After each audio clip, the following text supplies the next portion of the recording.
the 49th game of the 2023 Banana Ball World Tour, loved by our fiercest of friends over at Zappos.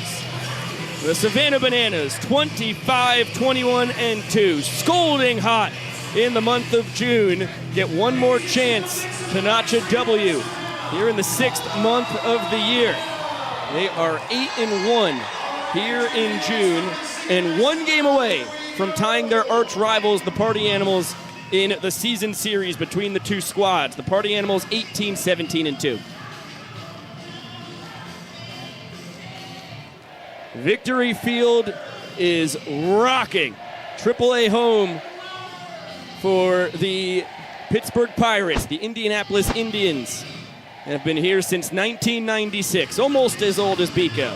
Actually, older by a few months. But that's besides the point. Let's take a look at how the Bananas align defensively. In the outfield, left to right, Michael Deeb, David Meadows, and Danny Hosley. In the infield, third to first, Jackson Olsen, Ryan Cox, Matt Wolf, and Eric Jones Jr. Bill Leroy is catching, and Jared Donaldson is their starting pitcher. Yeah, and what I'm focusing on is the corner infielders for the Bananas tonight. Jackson Olsen and Eric Jones Jr. both had multiple trick plays in the Birmingham series. I think we could continue to see these guys perform some more trick plays and hopefully get the Bananas to 200 as a team in this ballgame tonight. They will need 5 to make that happen. As you can see in the lower corner of your screen, they are 195 for 220 on the tour, nearly making their trick plays at a 90% clip. And of course, Ryan Cox jumps off your screen, leading the tour with his 79 trick plays in 85 tries. And DR Meadows, the same in the outfield, leading all outfielders as he is 24 for 27. The back-flipping superstar was a Coastal Plain League teammate a summer ago of Jared Donaldson, the man getting the ball to start things off here in Indianapolis. In 76 and 2/3 innings tossed, he's averaging just over 5 minutes per inning thrown, and the ERA at 6.22, but still dropping as he's been really good in June and even going back to May. A 2-0 record this month in June. Now, he had a no decision in his last start where he went 4 innings, allowed 5 runs, 4 earned with 2 sprints and 3 strikeouts. And the key for Donnie in this ballgame for me is his 4th inning. He averages 7 minutes and 30 seconds in the 4th inning in June. He has a 635 mark overall in the 4th on the season. If he can succeed, get through that 4th, and get deeper into the ballgame, the Bananas are going to see some success in this one. It's that second time through the lineup. The Party Animals have been starting to solve the splitter specialist, a D2 All-American a spring ago. And you look at how the bad boys in Banana Land line it up against him. Hampton, Cornett, and Bloom are due to swing it in the first. Here is Jesse Cole. On 3, I need everyone here to yell, start the clock. 1, 2, 3. Showtime. It is showtime indeed. From the crossroads of America, the Nanners and the Party Animals battle for the 38th time on this tour.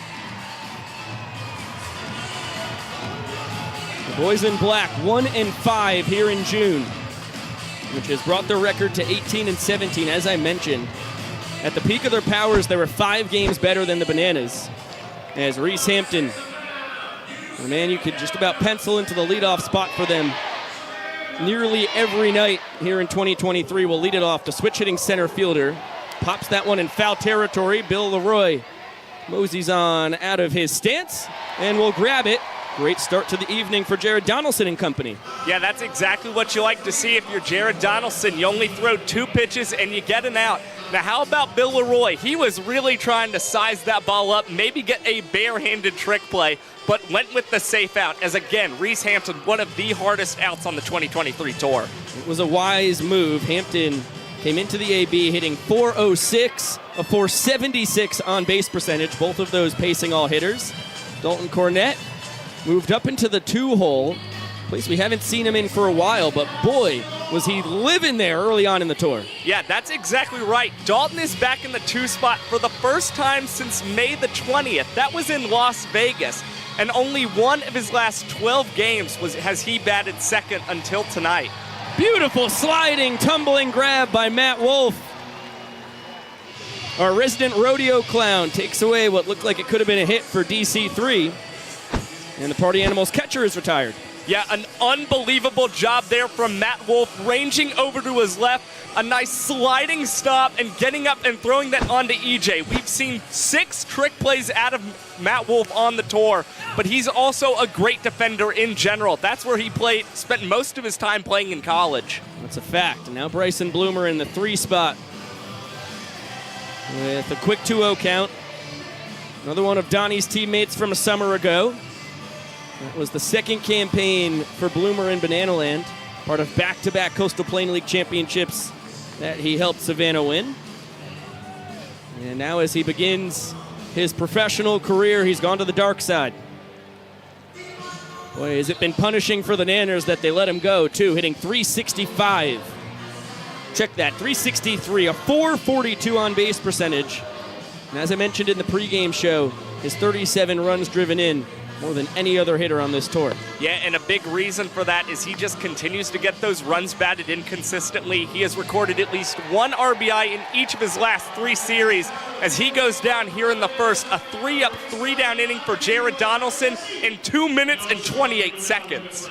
Beautiful start for Donnie. We saw him retire the first 7 in order a week ago in Birmingham. He was supposed to start last night before the power outage that plagued Victory Field, as you get another look at what seemed to be a tight slider from a freshly haircutted Jared Donaldson. And it is a beautiful start for him again here a week later. We'll see if he can keep it up. The Party Animals defensively, left to right in the outfield, Breland Almadova, Reese Hampton and Jake Skoll in the infield, third to first, Bryson Bloomer, Chase Acuff, Dustin Baber, and Sam Claycamp. Dalton Cornett is behind the dish, and Brett Helton's on the bump. It is that double play combo up the middle for the Party Animals that is extremely dangerous.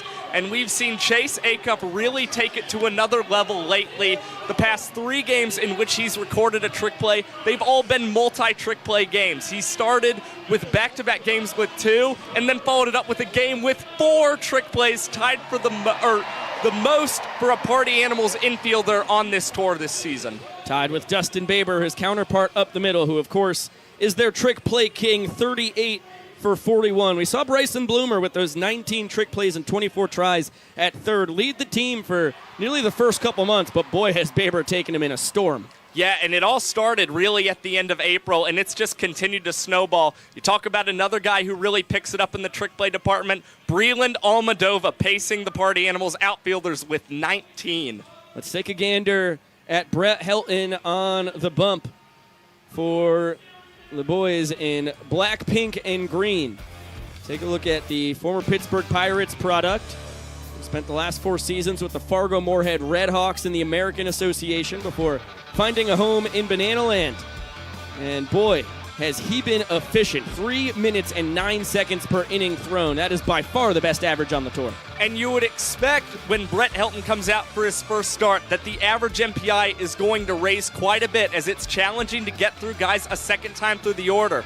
Well, the MPI mark before his last start was at 3 minutes and 8 seconds. Now it's at 3 minutes and 9 seconds. How did he keep it that low? How about 2 innings in which he recorded under 2 minutes? He had a 1 minute and 34 second inning and a 1 minute and 58 second inning. We have rarely seen a starter pitch 2 innings below 2 minutes on this year's tour. He is the MPI god of Bananaland. Nobody is as quick, as consistently on the bump than Brett Helton. And he's going to hope for a quick one here in the bottom of the first, although not in the walk-off variety. As far as an ending goes, D.R. Meadows has been tremendous leading off ball games as of late. That was a nice loopy liner straight to Dustin Baber.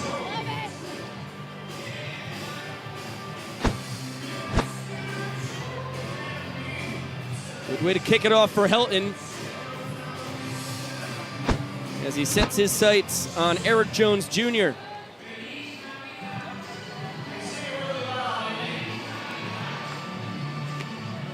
Quick 1-1 count on the Nanners' first baseman, EJ in his second tour, hitting .327, a .404 on base percentage, and of course, pacing all hitters with those 9 long balls. Former Minnesota Twins and Seattle Mariners product.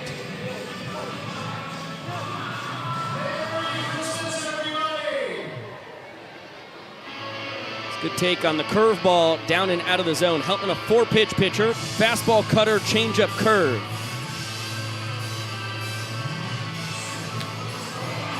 One lifted out to right, and nosing on in, Jake Skoll will catch it on the run.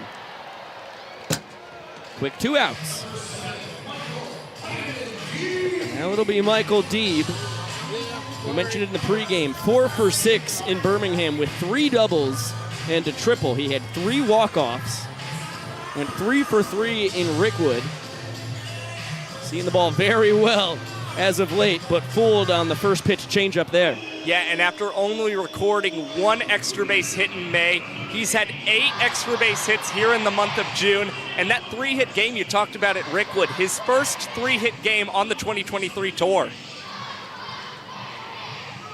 Deeb hitting .340, a .410 on base percentage in his 3rd World Tour. As consistent as ever as he loops that one into shallow center, breaking in and making a sweet sliding grab is Reese Hampton. And another incredibly quick inning for Brett Helton. What's new? Another sub-2 inning for Brett Helton. He completes this one in 1 minute and 55 seconds. We are scooting here in Indianapolis in the biggest banana ball game of all time. Let's go back in time to Birmingham and see why Michael Deeb was the showman of the night in Rickwood last Saturday. Yeah, Michael Deeb, the barrel machine, getting it started here in this one in the first, facing Dylan Porter, and that's a barrel to right center field. A walk-off double for Deeb, and he gets the Bananas on the board early in Rickwood. They're up 1-0. Now he comes up again in the 4th. The Bananas now with 3 points in the ball game. Party Animals still with that one. And how about Michael Deeb? Double vision, he's got another 2-bagger, and the Bananas out to a 4-0 lead. But that wasn't all. You talk about up against Sean Fluke in the 7th. He's going to the opposite field and over the head of Breland Almadova. Couldn't quite come up with it. 3 2-baggers for Deeb. He's going to get in on a little dance. Cowboy Kyle, Malachi Mitchell leading the charge on this one.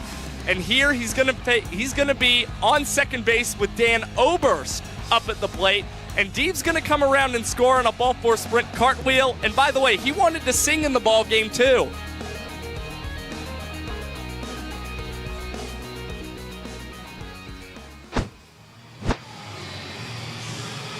Just unbelievable stuff from number 7, Michael Deeb. 2 Showman Awards now. Both of them have come here in the month of June. Boy, that just about brings a tear to my eye, seeing him belt out Peaches, which has been a great piece of content out on Bananas social media. I believe you can grab it on the Nanners TikTok and Instagram. 4-5-6 for the Party Animals in the top of the 2nd inning. Jake Skoll misses extra bases down the right field line by a couple feet. 15th overall draft pick back in 2010. The Texas Rangers nabbed him, kept him in the organization for 5 years before he was shipped off to the New York Yankees. Spent a couple seasons there, and then 4 years at the University of Georgia as a cornerback, as superhumans do when they decide they want to play some SEC football after one of the top levels of baseball in the world. He's hitting .344, a .471 on base percentage, and that is going to rise. Beautiful piece of hitting as he pokes it down the left field line and cruises into second base with his 14th 2-bagger on the tour, just one behind Reese Hampton for the season high. Well, after Jake Skoll had his first series since Montgomery on March the 24th and 25th without an extra base hit, he did not record one in Birmingham. He's going to get started here in Indianapolis with a double, and that was a great piece of hitting. Really shortened up the swing, took the ball where it was at over the plate, a nice drive out to the opposite field, and the Party Animals with the runner in scoring position early as the donut hitter is back, my friend. Kids watching at home, that is a textbook example of a 2-strike approach. And Tanner Thomas taking the fun away from the Bananas fans here. The first donut hitter since the summer series this past August. And he's swinging first pitch. Reaches on a rare error from Eric Jones Jr. That's his only his 4th on the tour. And another look at it. Tanner should have had an out on that, instead been at the corners with nobody gone. Here's Breland Almadova. Styling Hawaiian, just like Tanner over on first base in his second straight tour with the Party Animals.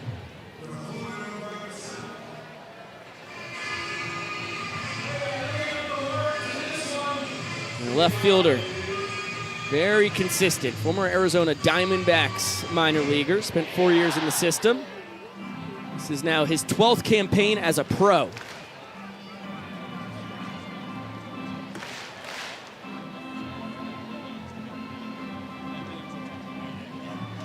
Man out of Honolulu, Hawaii. Waiting for a 1-1 offering from the pride of Albany, Georgia. Here comes from Donnie. There's a nice front door slider. Gets ahead in the count. Skoll leads off third, Tanner Thomas off first. Both have tremendous speed on the base paths. Count even at 2 balls and 2 strikes.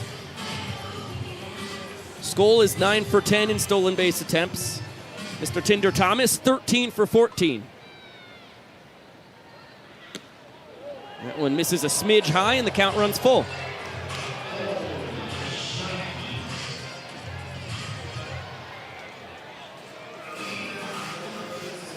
Big payoff pitch coming. Tanner off on it, throw down to second. Matt Wolf scoops, throws back home, and the ball is away from Bill Leroy. Skoll scores. Tanner will scamper over to third. Double steal for the Party Animals. Skoll grabs his 10th on the tour, Tanner his 14th, and gets over to third base on the E2. It's a very confusing situation there as the Party Animals going to do some dancing to celebrate here. You saw Matt Wolf with a great pick at second base on that throw from Bill Leroy, and just when you thought he would go for the double play, a sure out, and sacrifice the run, he tries to throw home, play a little hero, and nab Jake Skoll, but instead the ball getting away from Bill, and now 1 out, a run in, and Tanner Thomas on third instead of 2 outs with nobody on. And I'm sorry, I said E2, that's an E4. The error's on Matt Wolf there. Bananas bring the infield in. And the hometown kid, Sam Claycamp, holding down first base for the Party Animals. Trying to do some damage early on in this ball game. He's going to have a mic on him in the next half inning. So however this at-bat unfolds, we'll have a pretty instant reaction. You can actually see the mics strapped to his sides there as he cuts and misses. Nasty splitter from Donaldson. That's the signature pitch. It notches his second strikeout of the night. And a big punch out from Jared Donaldson, really having to bear down here with a runner on third and 1 out. That's exactly what you want to do if you're Donnie, is get that strikeout. Do not let the ball get put in play and have Tanner Thomas come around to score yet another run in the second. That one gets away from Bill Leroy. Tanner didn't read it well, so he stays put at third. And by the way, forgive me again, Donaldson with his 3rd strikeout of the night. Figure it out, Pico.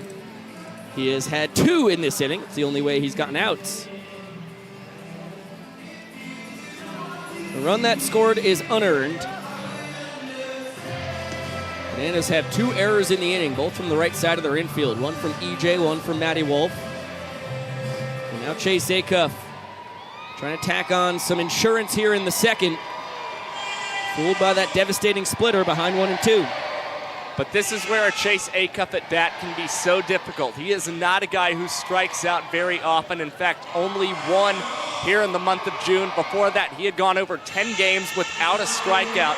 When he's behind in a 2-strike count, he can be an incredibly tricky hitter, really doing well with his plate discipline and fouling off pitches until he gets one he likes. Couple D2 legends going after it here, and there he strikes out, only for the 11th time on the tour, compared to 12 ball 4 sprints, as Donnie picks up 3 Ks in the inning. Textbook masterclass broadcaster's jinx there. Well, he was the hardest man in Division II baseball to strike out in 2018. They didn't give him that for no reason. You do not see that very often. 37th game played on the tour for Acuff, who has only missed 1. And as we mentioned, only his 11th strikeout. What a treat here. Over at first base with the cowboy hat on, the Columbus, Indiana native, Mr. Sam Claycamp. How you living tonight? I'm all right, man. It'd be better if I could play with a guy on third base, but other than that, I'm good. Yeah, Excited to be here tonight. I hear you there. The at-bat did not go the way you'd like it, but you have played baseball for pretty much your whole life. I know you've had a fair share of downs and a whole lot of ups, and, and understand the trials and tribulations of the sport you've turned into a job. Now, Sammy, as you are at the center of over 15,000 fans in the largest banana ball game of all time, that is within 45 minutes of your home, how bizarre is this experience, man? It's crazy, man. It's so loud. I've got a ton of family here, a ton of friends here. I'm just excited for this environment. It's just exciting. It's what you live for, right? So I never knew it'd be in this environment, but it's exciting that it is. I couldn't imagine it any other way. So couldn't agree, Big Tiger. Well, Brett Helton and the rest of you boys trying to defend a one-run lead here in the second. Nanners need one run to tie the inning, 2 to win it. They have 4, 5, and 6. Dan Oberst, Dakota McFadden, and Jackson Olsen due to swing it. Dan, the Nanners leader in batting average, as well as on base percentage, hitting .371, a .447 on base percentage, a .1038 OPS to lead the team as well. Dan can swing it. He's a hard guy to get out. That's a fact. There he is again.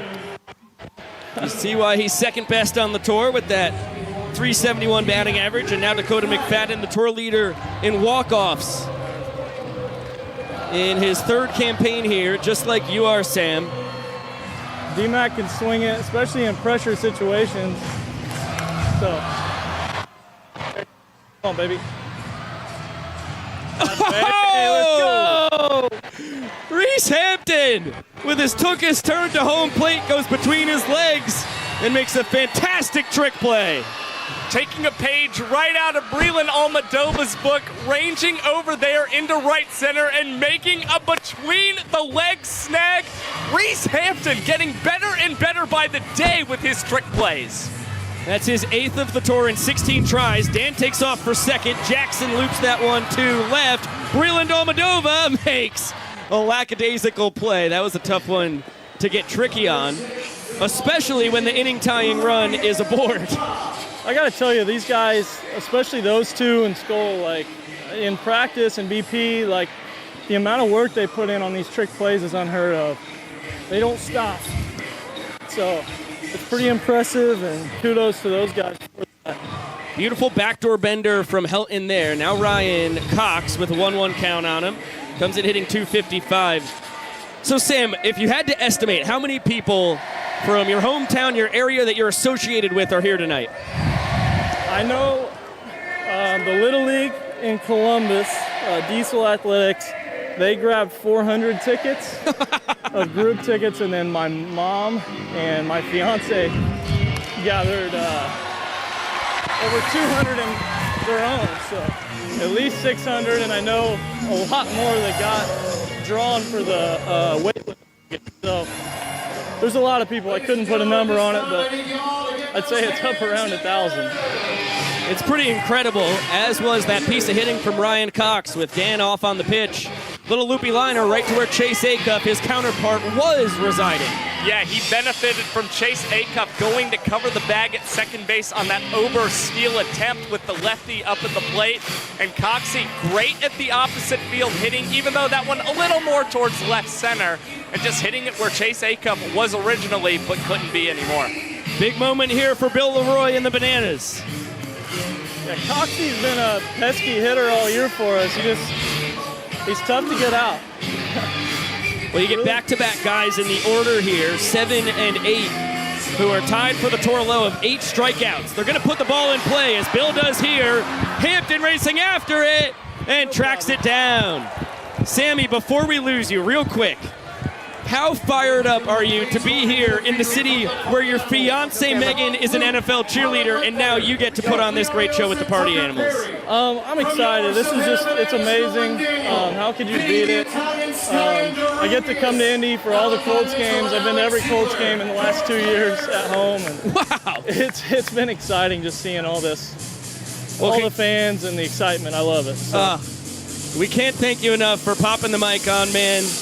Congratulations on taking the first point available tonight, and good luck the rest of the way, Sammy. Thanks, guys. I appreciate you.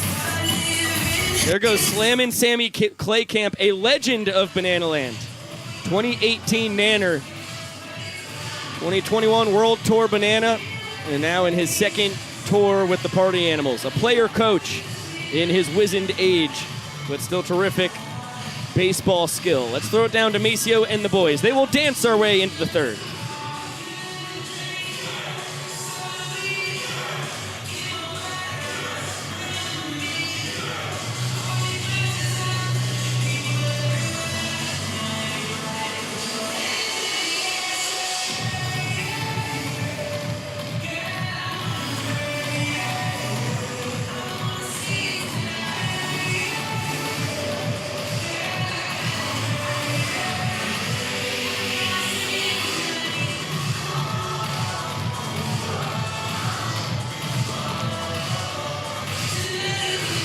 Ladies and gentlemen, one more time for all of your players. What a heck of a job by Maceo, Malachi, Ziggy, Mr. Higgins, Vinny DeRubius, and Nolan Daniel. Judy, you were right. Nolan Daniel back in Banana Land. Boy, how happy we are. And of course, for the Party Animals, Lealios, Perry, Mr. Fluke himself, Ledbetter, and Hilton. That was a wild player dance. I loved that boogie, and you talk about just a face you love having back in Banana Land. That's Nolan Daniel. Joe Lytle rocking the rec specs tonight. And geez, barrels that. Nearly takes out Garrett Delano, his first base coach, who absolutely sticks the landing. And it's going to be 9-10-1 for the Party Animals. Lytle, the OKC kid, spent all 4 years of college ball at Oklahoma City University as well. DHing gets the half night off, coming in hitting .308 and absolutely baffled by the splitters there.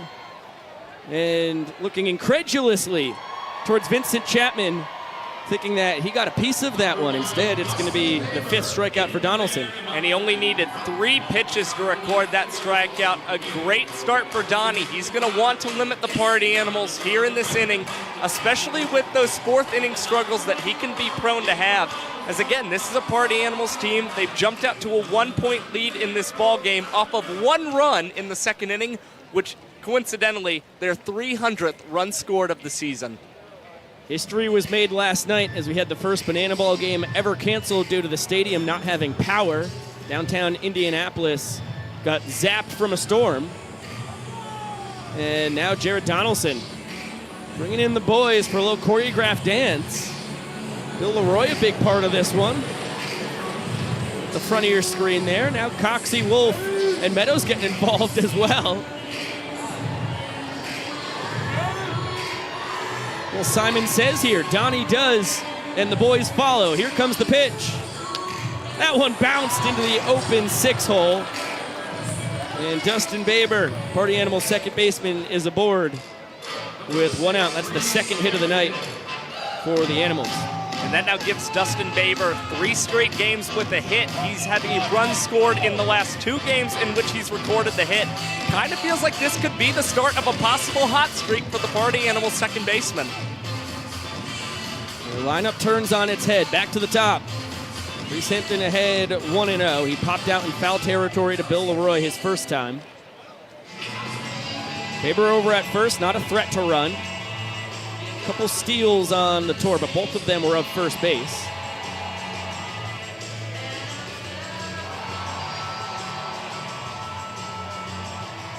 And now Donnie sets his sights on this season's leader in average, on-base percentage, doubles, and the man leading the Party Animals. 51 of those 300 runs scored have been Reese Hampton.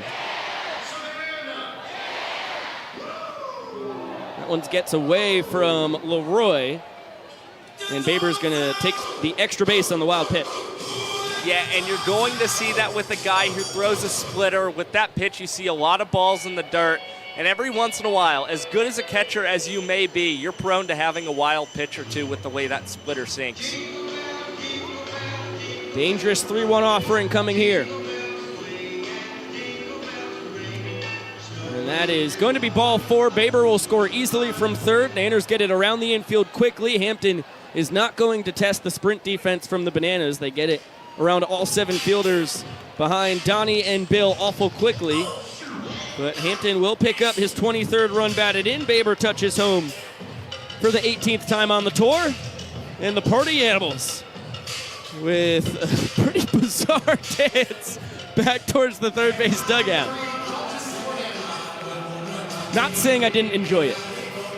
I think I liked it. I got to tell you, I liked what they were doing there. What a good arm waving, you know. I want to get in on some of these. I'm just going to go throw on a Party Animals jersey. Do you think you can call this game all on your own? I know I can, although I'd much rather have you up here, buddy. That's how I spent the majority of my first 3 years here at Banana Land. Boy, has it gotten better here on the tour with a partner in crime in the booth. Reese over at first. Just about as dangerous a base runner as you can find. 15 steals and 19 tries. Dalton Cornett grounded out to Matt Wolf his first time. Soft roller ticketed towards the 4-hole. I'm sorry, I'm blushing, man. You're too sweet. This one is Scott in foul territory. Mr. Leroy approaching the Party Animals dugout will catch it for the second out. That's great range there from Bill Leroy from behind the plate going towards that Party Animals dugout. A lot of these guys standing there in that foul territory in the dirt, but Bill navigating his way carefully, not running into anybody, and coming up with a nice catch. Now 2 outs for Donnie. He can get out of this inning with only a little bit of damage. As Hampton takes off, the throw down from Leroy going to go off of Reese Hampton. He's in safely with another stolen base on the season. And that's exactly why you see a guy like Reese Hampton decide to only get 1 base on a sprint, because he knows very well he can get into second base easily with his speed. Yeah, that was an insane jump he got. Bag of donuts type reflexes there. Stopped by Mr. Leroy. 2-0 count on Bryson Bloomer. Owner of the 3-hole in the Party Animals lineup. Third baseman struck out his first time. And Donnie behind 3 balls and no strikes. This is just about as close as we get to Bloomer's hometown of Lexington, Kentucky. Nashville was pretty much equidistant. And that's 4 straight bad ones. Second sprint in the last 3 hitters given up by Donaldson as Hampton jogs home. Bloomer, just like Reese, is not going to test the Banana sprint defense, so he'll be content with 1 base and his tour-high 38th stake. And once again, this is where, like we talked about in the pregame show, where we see Jared Donaldson get into the trouble. It's with sprints, and he's allowed 2 sprints in this game. They've each scored a run, and that was the same problem he had in Regions Field last Friday pitching in Birmingham. Dangerous man to try and find the zone against. Jake Skoll sprays it the other way, dunks it just behind a leaping attempt from Ryan Cox. That would have been one of the better plays we've seen on the tour if the Glove Magician could have made it happen. But Skoll, on the first offering he gets, saw a hole over there on the left side, and he's going to grab his 2nd hit of the night. Yet another good piece of opposite field hitting. And how surprising is it that Jake Skoll goes after the very first pitch? He's a guy that sees more pitches per plate appearance than anyone else. But he liked what he saw out of the hand of Donnie first pitch. Got a base knock. 2 runs in, 2 men on, 2 outs. Backdoor bender makes it an 0-1 count on Tanner Thomas. Reached on an error his first time. Ended up stranded on third base. It was just an inning ago. Big swing and miss on the splitter.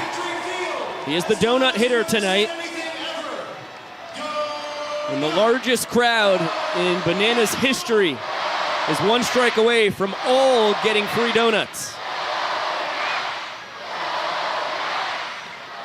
Count even, check that, count 1 and 2 now.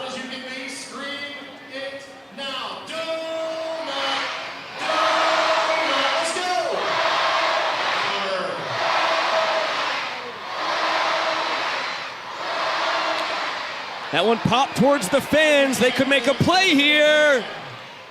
They do! Foul ball caught by a fan. Gets Jared Donaldson Donaldson out of the jam. That was a clutch play.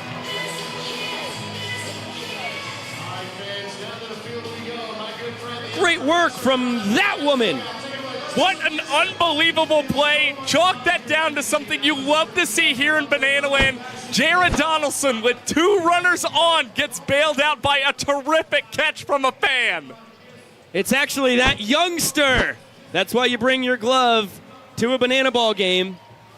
And what a way to transition into Jesse Cole, the man, the myth, the legend, owner of this here club, the man in the yellow tux. Jesse, this place is magical, huh? You know, this is special. I think 15,000 people there tonight, and, you know, go back 7 years ago and we only sold a handful of tickets when we started. To see this support is really special, and the guys are responding in a fun way. And how exciting is it every single time that you see a fan make a play like that? You know, that's what makes Banana Ball great. The amount of kids and the amount of families that are bringing their gloves, that's what this game started at. You know, kids would go to the ballpark, they'd bring their glove and hope to be a part of the game. And now with Banana Ball, they get to do that. And to see it happen in a stadium like this is awesome. Do you have any words for Tanner Tinder Thomas, who now leads Banana Ball all time with 4 foul outs to fans? Tanner, keep fouling the ball off, buddy. The more the merrier. It makes Banana Ball great.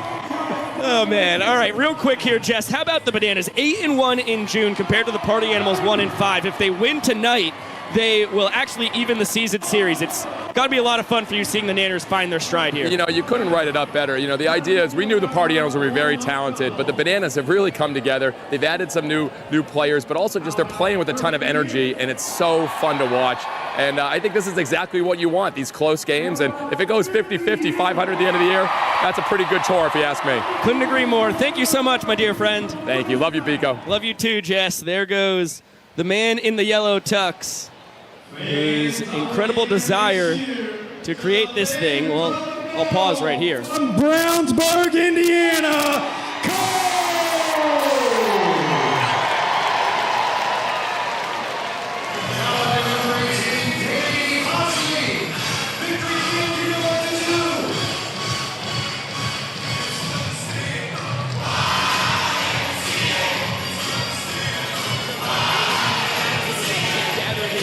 in Victory Field for a raucous Friday evening.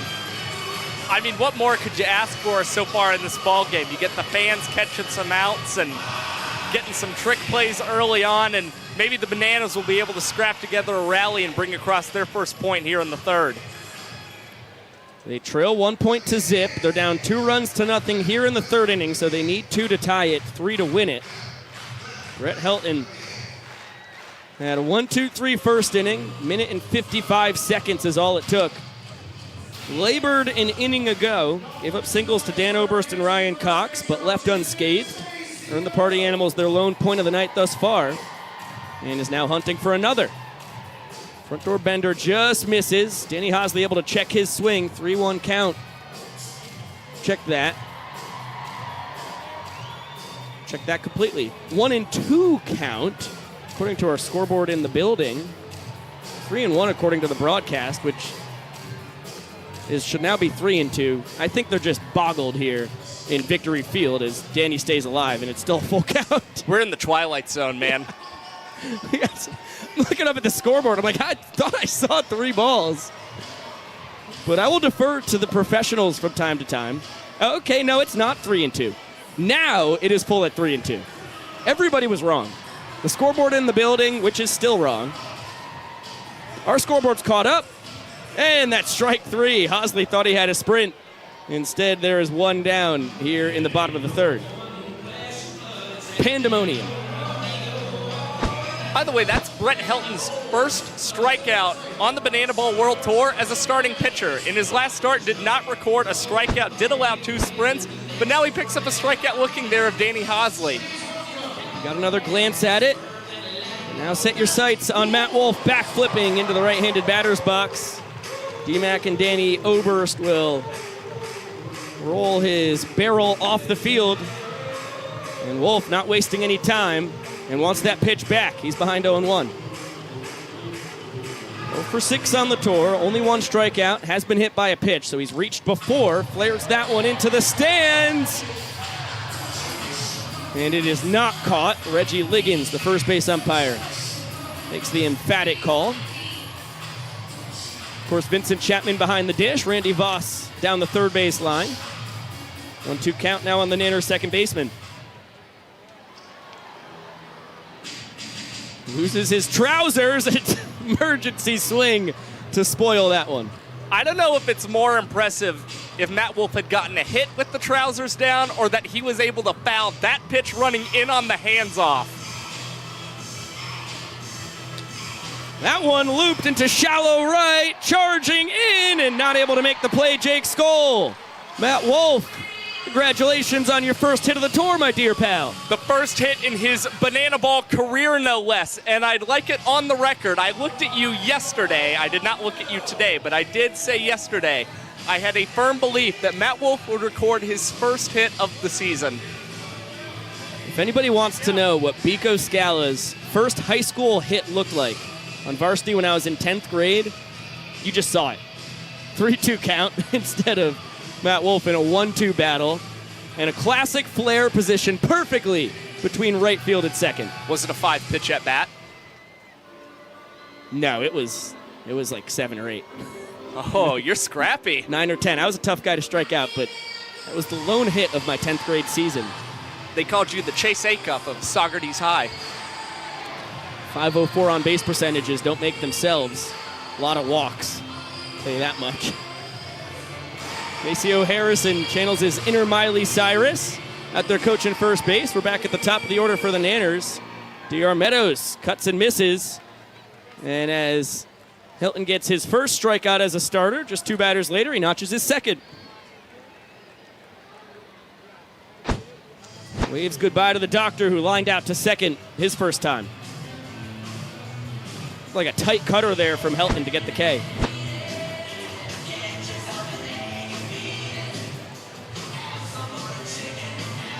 Eric Jones Jr.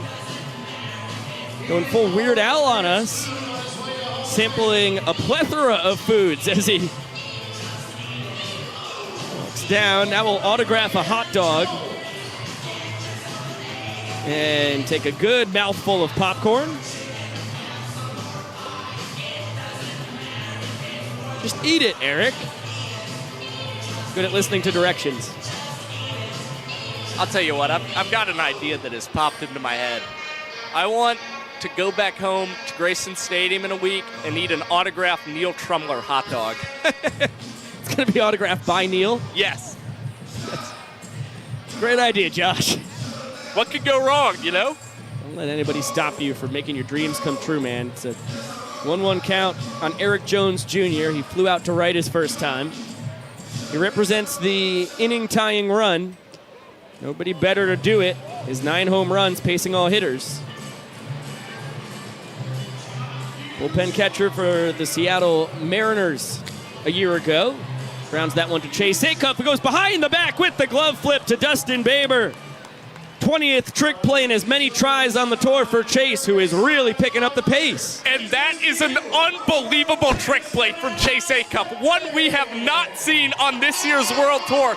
Just when you thought he was losing the ball, unable to handle it, a perfect flip, and Dustin Baber at the bag records the out. The Party Animals now up 2-0 in this game. They win the third inning, 2 runs to nothing. Lead the game in the all-important points category. By the very same score, we have a YouTube poll going on. Glazed versus frosted donuts. That is controversial. So far, real early days, about 150 votes in. Glazed donuts dominating 66% of the vote. I think I've always called them glazed donuts as well.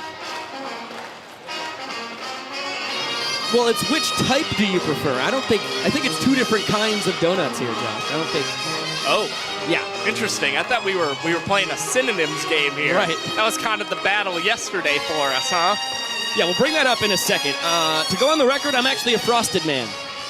It's like, like the white powdered sugar, I think, is what we're calling frosted. That's what I'm envisioning with a frosted donut.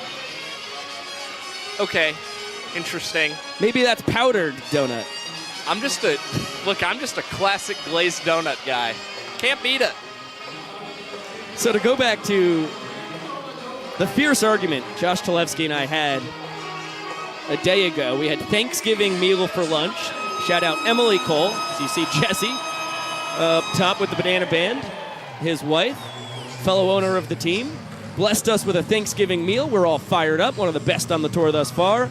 And Josh has the gall to say that stuffing is called dressing. Well, in my neck of the woods it is, pal. And I'll stand by it. It's turkey and dressing. We polled just about everyone in the organization, and as Vincent Chapman calls time to dust off home plate, only people from Georgia or Florida called stuffing dressing. Spot the lie, Josh. I'm trying to refute you, and I'm not sure that I can. Vincent losing his mind here at the center of the arena. Look again, this is, I said it yesterday and I'll say it again. I'll get pretty passionate about it, okay? This is all you New York, Northeast people trying to push your big city skyscraper agenda on us little small town folk. Yeah, me and my massive 20,000 person town who all call stuffing because it's stuffing. You can call it whatever you want as Breland taps that one. Swinging bunt style to Jared Donaldson. Like a cat jumping off the mound to make the first out here in the top of the fourth inning. I respect your decision to call it dressing, but your energy felt like you thought the whole world should be calling it dressing. Well, yes, I do believe that. But here you folks are saying dressing belongs on salad, and like, I'll put that dressing on salad. I think that would be disgusting. That sounds horrific. Breland's 0 for 2. Sam Claycamp struck out his first time, just like Mr. Almodovar did his first time to the dish. Matt Wolf makes the call here, throws away his glove, catches it in his suspenders! Matt Wolf with a dazzling trick play. That was a beauty. Are you kidding me, Matt Wolf? Chalk that down to things you love to see in Banana Land. He opens up those overalls. There's a ball in there. Matt Wolf taking it out. And is he going to come in and pitch to Chase Acuff? The answer, Josh, is yes. Matt comes in from second for a little celebrity appearance. Donnie takes his place. Goes between the legs. Quick 2-0 count to the Party Animals shortstop. Just like the two mans in front of him. Come on, Pico. Just like the two men in front of him struck out his first time. Cartwheel pitch. This is the inside corner. It's 3-1. Wolfie all smiles. The man out of Joy, Oklahoma. Just barely missed up, giving away a 2-out double by inches. Now the count full. Jump pitch. And fouled straight back. How about Jesse Cole catching that one off the net? Barehanded. Didn't even need a glove. Between the legs, and he gives up the sprint on 3-2. Chase Acuff is going to slam the brakes over at first. We'll have a little pit stop over there, just he and Reggie Liggins. And he's aboard with 2 down for Joe Lytle. Just like the 3 Party Animals in front of him. Struck out his first time against Jared Donaldson.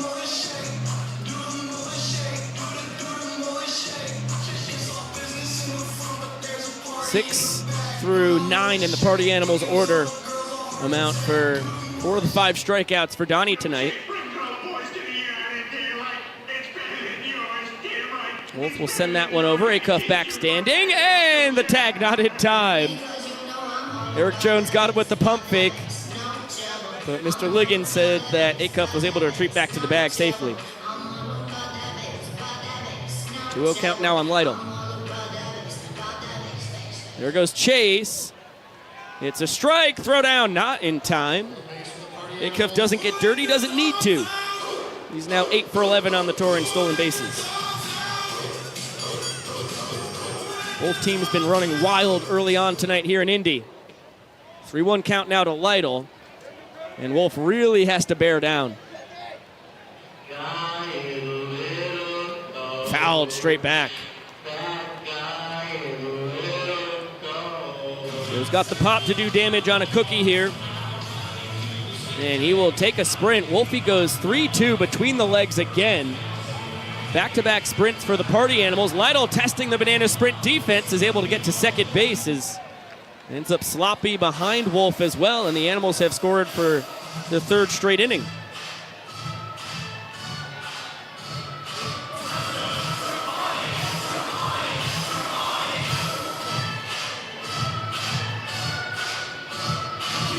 Jump on it for the Party Animals to celebrate. As Lytle grabs his 27th run driven in, Acuff scores for the 24th time on the tour. 1 run in the second, 2 in the third, now 1 in the fourth. And it's Dustin Baber. A single his first time, came around to score. It was just an inning ago. Those Party Animals, man, their hips don't lie. Couldn't agree more. Shakira would be impressed. Wolf behind once again, and 2-0 goes between the legs. That one dunked out into center. The doctor there to grab it. The Party Animals notch another run on back-to-back 2-out sprints. And the Nanners will need 1 to tie the 4th inning, 2 to win it. A tall task as Brett Helton's been cruising thus far.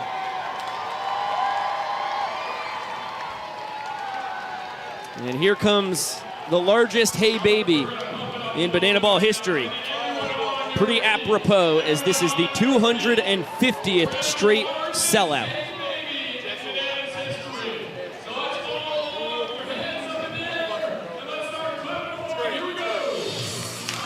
Railroad City is our 17th stop on the tour, 24th all time.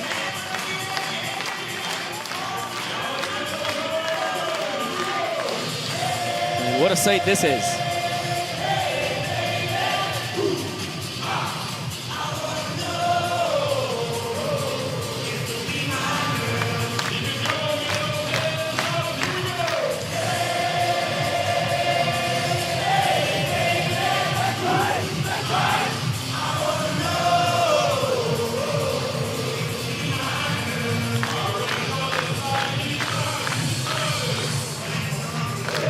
Victory Field has not seen a party like this since its inception in 1996.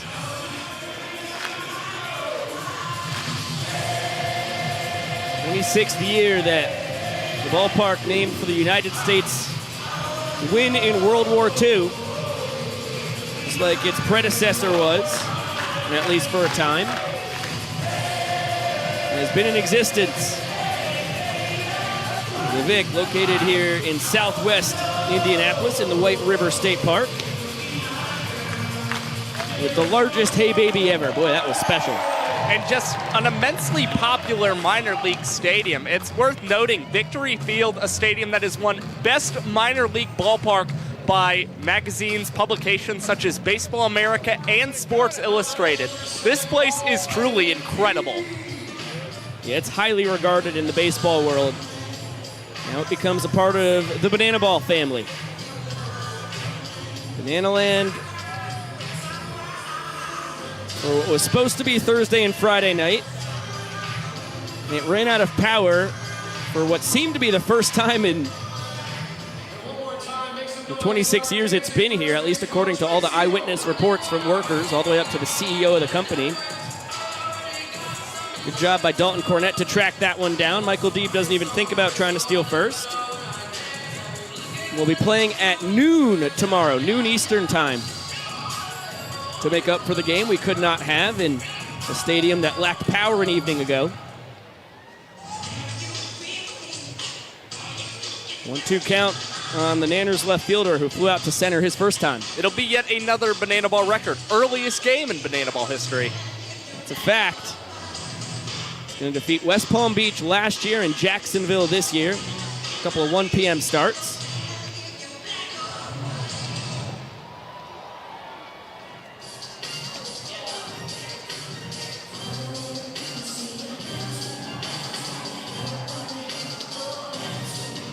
This one. Bounce to Dustin Baber. 360 jump throw between the legs. Derek Ginger in his bag here in Indianapolis. Dustin Baber has just made that play look routine at this point. Going in the air, jumping, twirling around, and a great stretch by Sammy Claycamp at first base to get Michael Deeb.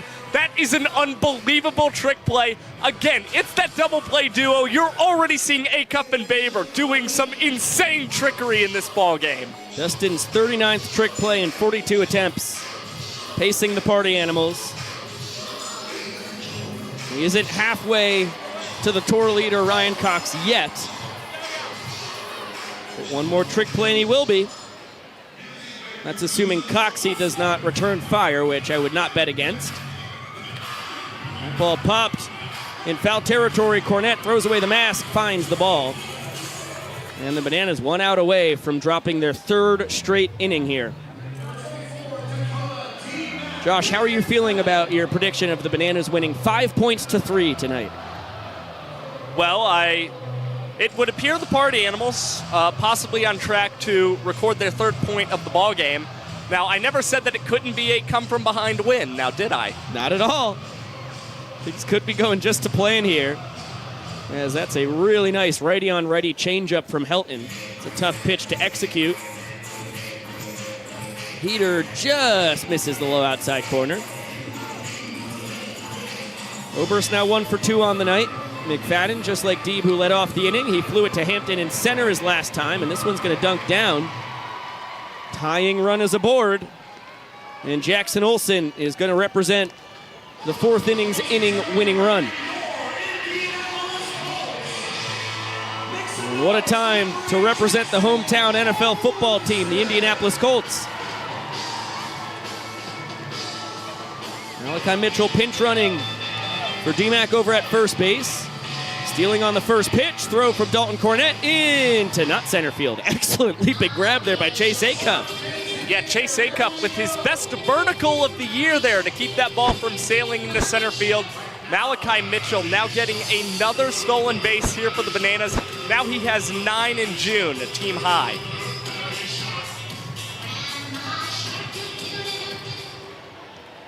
No 2 count on the greatest showman in Banana Land.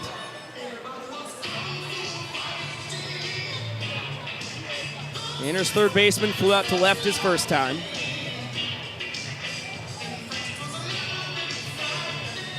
Malachi now leads the tour with 44 steals out of 46 opportunities.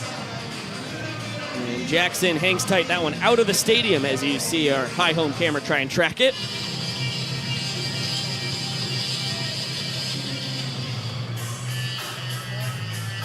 One, 2 from Helton. Fouled off. By the way, 66% of the world said stuffing, 33% said dressing, and that is far higher than I imagined. I'm so proud of the southern United States and maybe other parts for really stepping up and rallying some support for the Talevskis over here. Oh, look out. Dakota Burns said, gets hit by that foul ball. That's the 3rd she has gotten on the tour. That wasn't a direct hit, though, a ricochet. And clearly the easiest of the 3 that have knocked into her. Add it to the hit list. Which we are tracking, by the way. Correct. It's in the BTV studio. Shout out our control room warriors. Currently cutting, throwing all the graphics together, all your replays coming from Savannah, Georgia. They can correct me if I'm wrong, but I believe it is now Eric Jones Jr., Bryson Bloomer, and Jackson Olsen. This one is not caught. So still 1 and 2 on Jackson. I don't think I can correct you because I think you're right.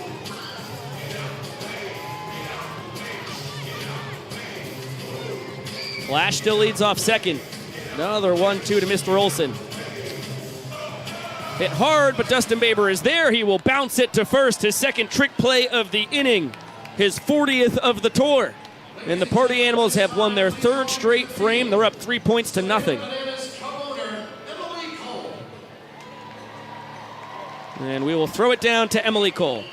launched a 501c3 dedicated to celebrating those who are already making a difference in the foster care world while inspiring and educating more people to get involved. The name of that nonprofit is Bananas Foster.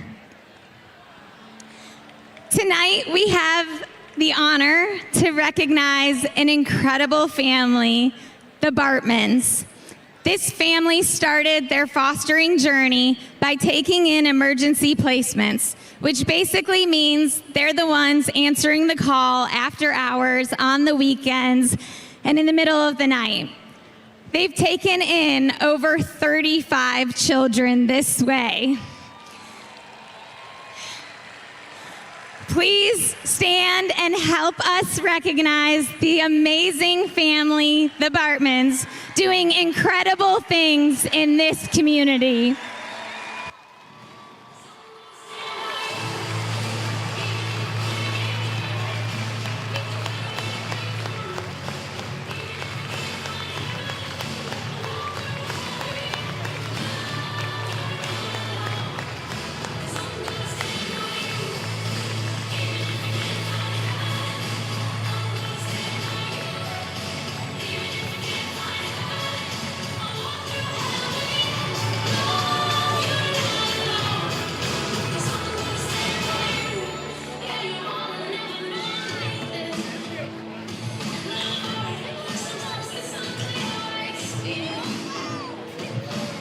Always a super cool moment in Banana Land when we get to honor the superheroes who are foster families. As we head to the 5th inning, as you can see, Donnie back out on the bump. Both teams wearing jerseys designed by Folds of Honor. They're up for auction as we speak, and all the proceeds will go to Folds of Honor. Take care of veterans and their families. They've been lost out at war or injured in action. So you can see everybody out there tonight with names of veterans who have been lost while at war or have been injured. And that was an incredibly painful point to cede to the Party Animals for the Nanners, who now trail by 3.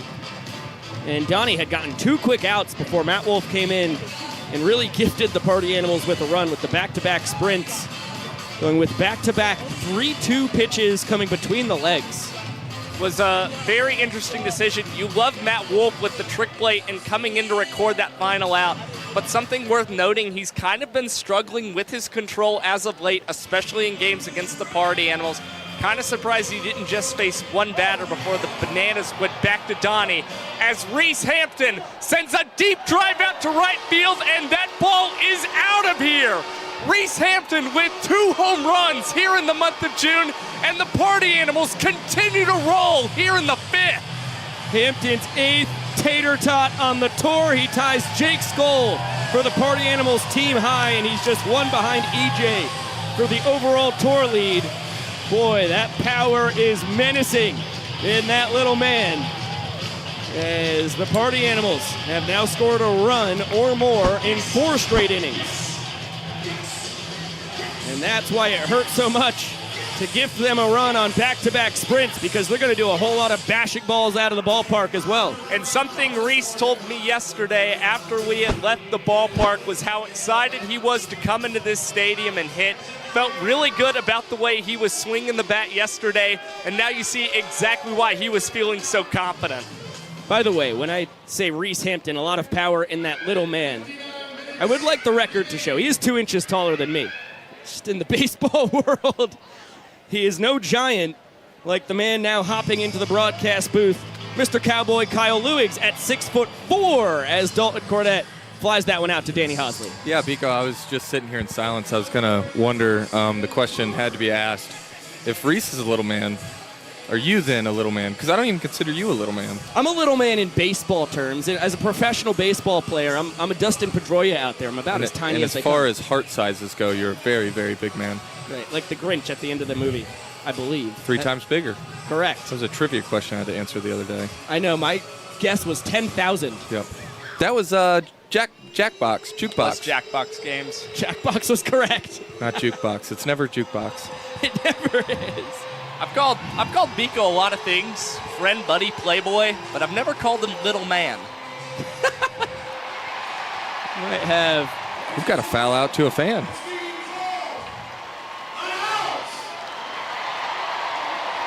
Wow. That is a foul ball caught by a fan on top of the roof. And the word is that it was caught clean. Here's Jesse Cole. Sure. Please welcome Dakota Stilts Albritton. Great work, Clayton Franklin, whipping that camera around to make the snag. The party animals are apoplectic that actually counted.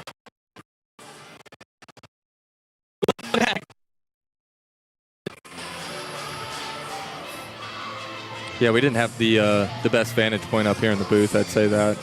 I don't know, it was Reggie's call down the line. He was pretty adamant that he was out, and well, I think we are going to get a challenge.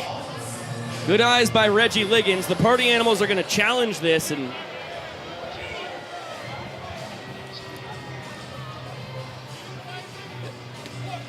Zach Frangelo is ready for the video. Give him the goods, control room. Here it is. Looks like a catch, right, Zach?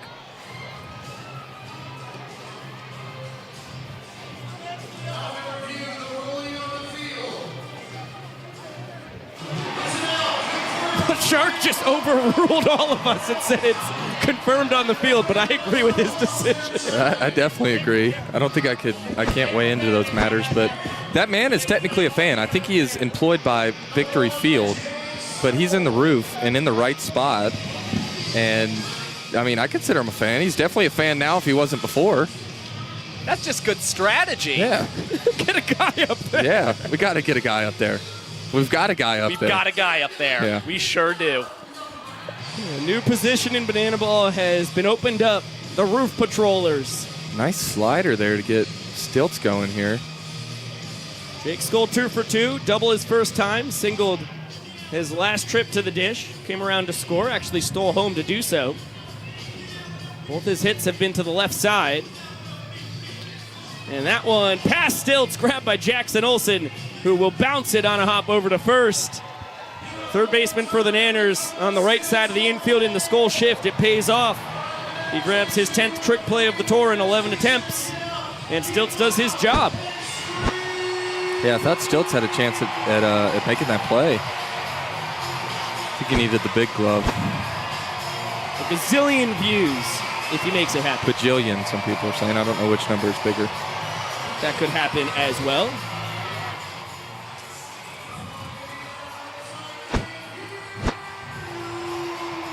Welcome up into the broadcast booth. Josh Talevsky, Cowboy Kyle Lewis, Biko Scala. It is mailbag o'clock. Look at this delightful drawing. That's beautiful. Yeah, Kyle, you'll never guess what it is. So it's to the Savannah Bananas from Cameron, all the way from Concord, North Carolina. Nice. Cameron says, me and my family are big fans. We love Cowboy Kyle. Nice. He also loves Dalton and Bill. Nice. We really want to get tickets, but y'all are always sold out. We watch the live on YouTube. Nice. Appreciate you watching very much. My mom loves the bananas so much, loves the Nana so much, Bananas. actually. Yeah. She wants to be a banana Nana. That's a good choice in life. Hope I can see y'all someday soon. So I made a drawing / painting of Cowboy Kyle as a banana. Hope y'all like it. Love, Cameron. You guys got some serious muscle to him. I never thought of myself as a banana, playing for the Bananas so much. But, yeah, if I was a banana, I would want to look like that. Shout out to you, man. No, that is absolutely fantastic. And you can actually send us mail not just via our P.O. box. We also can get it through the interweb and carry the one, as I pull it up, Dear Savannah Bananas, from our virtual mailbox. Don't know if this will get read. Well, it will. It's getting read right now. But wanted to try. Good for you on trying. First of all, I wanted to say thank you to everyone that works so hard behind the scenes to put on Banana Ball games. I always enjoy all the trick plays, The craziness, of course, when split is being split. Yeah, we all love that. Brett Hetland back out on the bump for the bottom of the 5th inning. Nanners need a run to tie the frame, 2 to win it.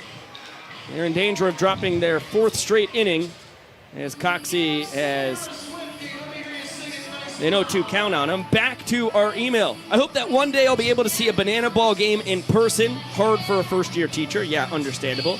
But for now, I can catch them on YouTube. A common theme here. We appreciate you watching so much. Coxie flips the barrel of the bat out, and it's going to be snagged barehanded by Dustin Baber, who has his 3rd trick play in the last 2 innings. He is on an incredible pace in this game. Remember, the single game record for a single player, it's 5, and Dustin Baber at 3 through 4 1/3 innings for the Party Animals. Now Coxie 1 for 2 on the night. Bill Leroy, the fly out his first time, will swing it. Back to our email. Can't wait to watch the next game and see what is thought of next. The mini split stuffed animals should be sold on the website. They would be a hit. Duly noted. I wish that the Bananas would play in Richmond, Virginia. The minor league team is called the Flying Squirrels and is the AA affiliate of the San Francisco Giants. Until then, I wanted to say go Bananas. Sincerely, Jill. Thank you so much, Jill. I've actually heard about the Flying Squirrels. I don't know anything about the stadium, but I'd be very happy to venture out there. And the mini splits, those are called plushies? Plushies. This one bounced to 3rd. Bryson Bloomer between the legs. 2 trick plays and 2 outs for the Party Animals here in the bottom of the 5th. That's the Boomers' 20th on the tour. And now 4 of their last 5 outs have come via the trick play. Bryson Bloomer getting in on the action. He's 20 for 25 overall. Danny Hosley, the last line of defense here in the bottom of the 5th. He struck out looking his first time. This one lifted down the right field line into the stands. Not caught by fans. I think they're too busy doing the YMCA. That's a good play by our man Danny there. You know, if your walk-up is too much going on with the fans, they can't catch a foul ball. They can't get you out, you know. Too busy YMCAing. Shout out the village people doing the Lord's work here in Indy. 1-1 count on Haas. By the way, the email is BTV mailbag? Fan mail. Thank you. At thesavannahbananas.com. Yeah, we could have made that one a lot shorter. A BTV fan mail at thesavannahbananas.com. Breland grabs the foul ball with not a whole lot of room to operate. And the Party Animals have taken 4 straight innings. They lead 4 points to nothing. And Josh's prediction of a 5-3 Bananas win has gone by the wayside. Every run counts for a point in the 9th inning, Fred. Yeah, it's definitely still in play. Oh, no, they scored 4. You're right. I appreciate you fighting for it. Oh, wait. What about a 5-4 yes, victory? I realize the air in my ways, little man. Whoa! Am I going to have to separate you two, this booth? It isn't technically big enough for the 3 of us. We've got some things to work out up here. We're going to throw it down to the young professor, see if Malachi Mitchell can outdash this fan. Backwards, he's ready to go. Then, gentlemen, on your marks, get set, go. Brandon's got a head start. Oh, he's looking good. And Flash is going to go after him. He routes first, and here comes Flash the Kid. He's going fast. Brandon is really fast, but here comes Flash around second. Here comes third base. It's going to be close. It's going to be close. Ladies and gentlemen, your winner, the fastest man in Banana Ball, Flash the Kid.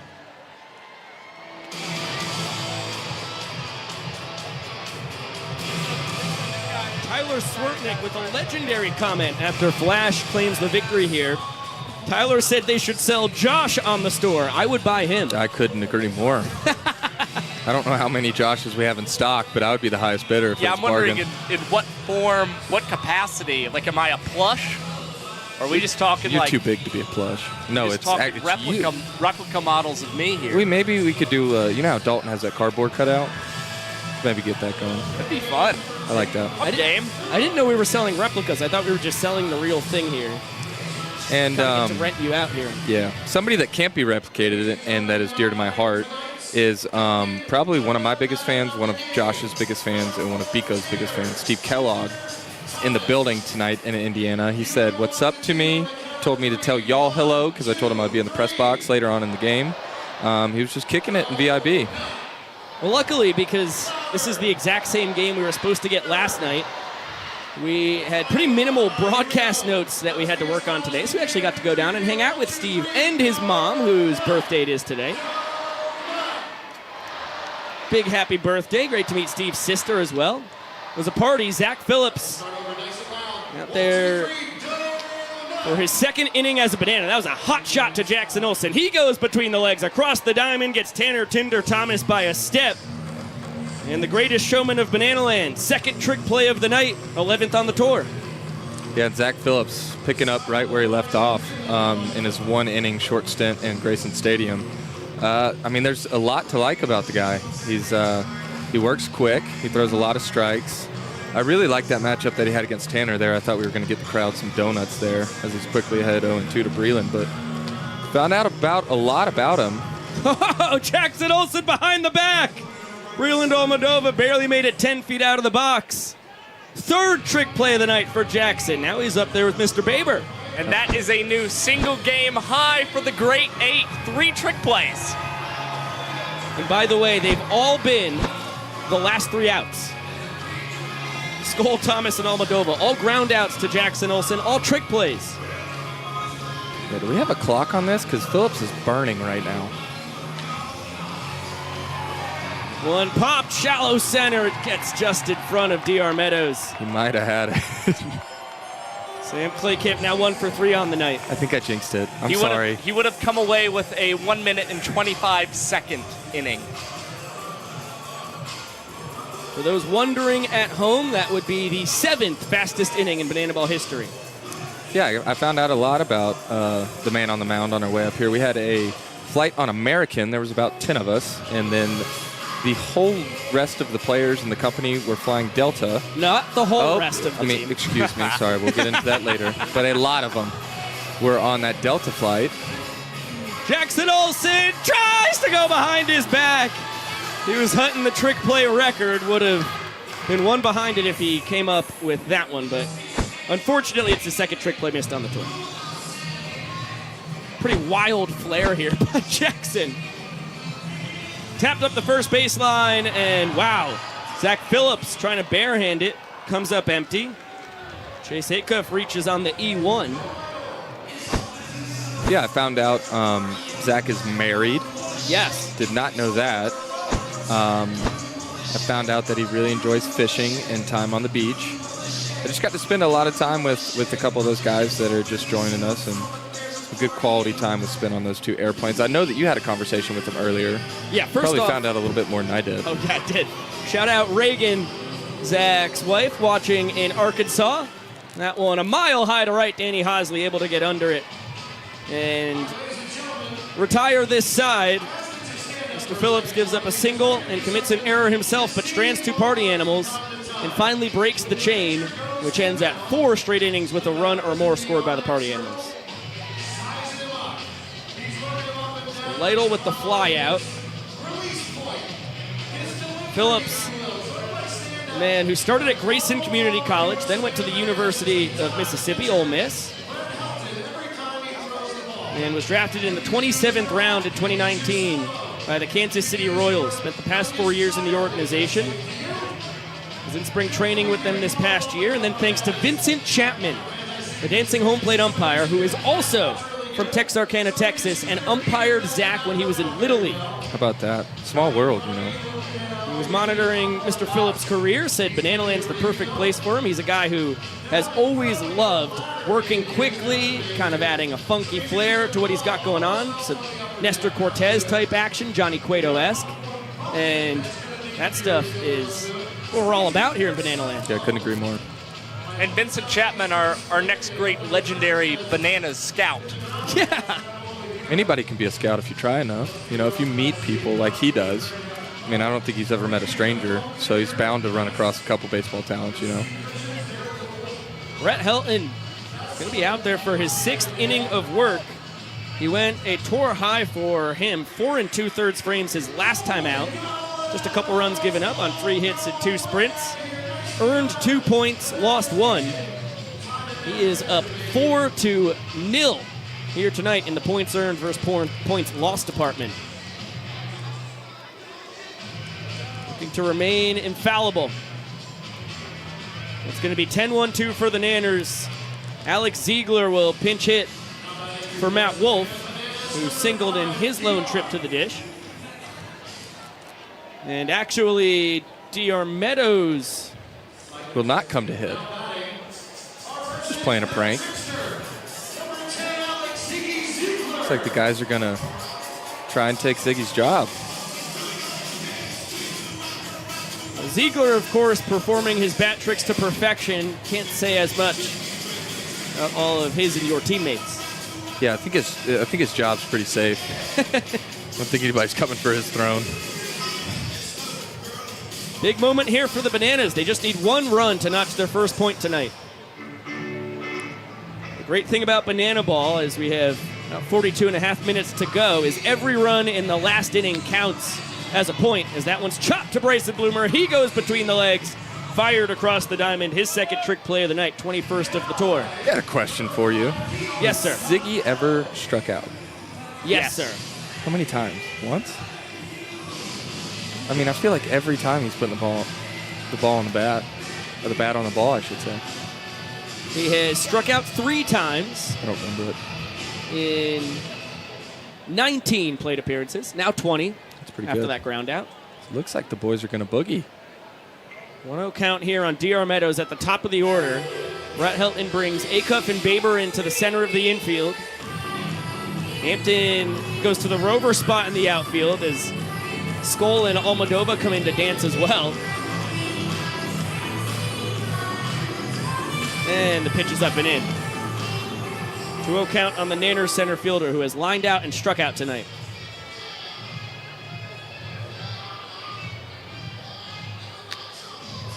That one on the ground. Chase Acuff between the legs. Across the diamond, not in time. The attempt at a trick play costs them with DR's burning speed down the line. And the Party Animals cannot challenge it because they lost their lone challenge tonight on the foul out to a fan on the roof. And what I'm not sure is whether whether DR Meadows was safe because Chase Acuff went between the legs, or possibly Sam Claycamp wasn't on the first base bag.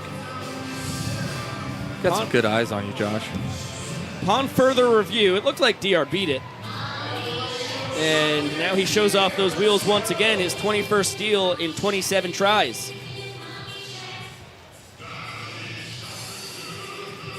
That is Chase Acuff's first trick play missed on the tour. He's now 20 for 21. Which leads us to a great trivia question for all of our broadcast viewers. There is one player on the tour as DR takes off and steals third base, ball getting away. And how about this? Falling right by Bryson Bloomer, it stays in the infield. DR cannot score. There's only one player on the 2023 tour with double-digit trick plays who has not missed a single one this season. Would anyone like to wager a guess? I know who it is, so I'll let Kyle guess. That ball launched into left field. This should get the job done. Breland's got an excellent arm. He tries to get it behind his back, tumbles onto his keister, and the inning is walked off either way. Meadows scores. Jones grabs his 13th inning ender of the tour. And the Bananas are on the board. It's 4-1 Party Animals. Can you tell me what team? Or is that cheating? No, I can do that. What team? It would be the Bananas. Good. Okay, good to know. It's not Cox. It's not EJ. I don't think Dan has 10 attempts. It's not Jackson. It's not Deeb. It's not DR.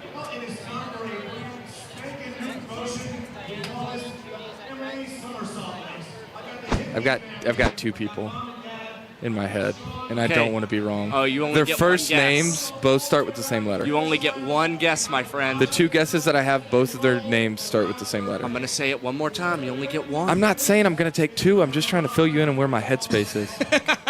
I'm talking to you now. I'm not talking to him anymore. Okay, what do you got, Kyle? I might regret this. We're about to give away Hokas. Is it Danny Hosley? Yeah. It is Danny Hosley. I was going to go Dalton Malden. You know what? Let's celebrate your great intellect by giving away some Hokas. How about that? Really good transition, Josh. You have to click the link in the description here on the video or the link that we post in the comments section. It will take you to a separate page where you can type in all your contact info and the buzzword tonight, which Drum roll, is please. Naptown. That is Naptown. No spaces involved. Naptown. Naptown. Any furthers on that buzzword? Yes, this is Naptown. Got it. I know I like this place. I love taking naps. It was originally called Naptown because of the incredibly strong jazz scene in the early 20th century. And then it kind of became a diss for a while, saying that, what are you going to do in Indianapolis? Take a nap, which Kyle would like to do. And now it's kind of come back around, and from what I've heard from the indie locals, they look at it being called Naptown with a lot of reverence. They enjoy it. Well, Sexy Sax is definitely doing his part in bringing back the nap as in jazz and not as in sleeping. As is Jared Orton. My man on the piano. I'm so upset that I missed that. Executive producer of Bananas TV, president of this company. And boy, he absolutely killed it on the keys over at the Slippery Noodle on Thursday night. Tickling the ivories, as one might say. And Sexy Sax. Brian was up there as well, with a very welcoming local band. It's 4-1 in the all-important points category. Party Animals up by 3. Dustin Baber doing an Irish jig coming up to the dish. He is going to down some undisclosed liquids. And now we'll swing away. 10-1 and 2 for the Party Animals here in the top of the 7th inning. Looked like the rest of the boys just drank everything that wasn't liquid behind them. And I actually saw our man on the camera, Ian, on the field get knocked by a rake. Oh! It's like a team full of shoe nices down there. Yeah, good. That's Shoe a good nice reference fan? there. Thank you. Yeah. That's some old YouTube action right there. Zach Phillips out for his second inning of work, drops down.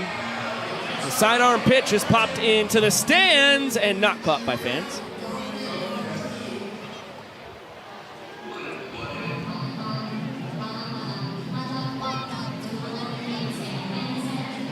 Just outside. Really good pitch, though.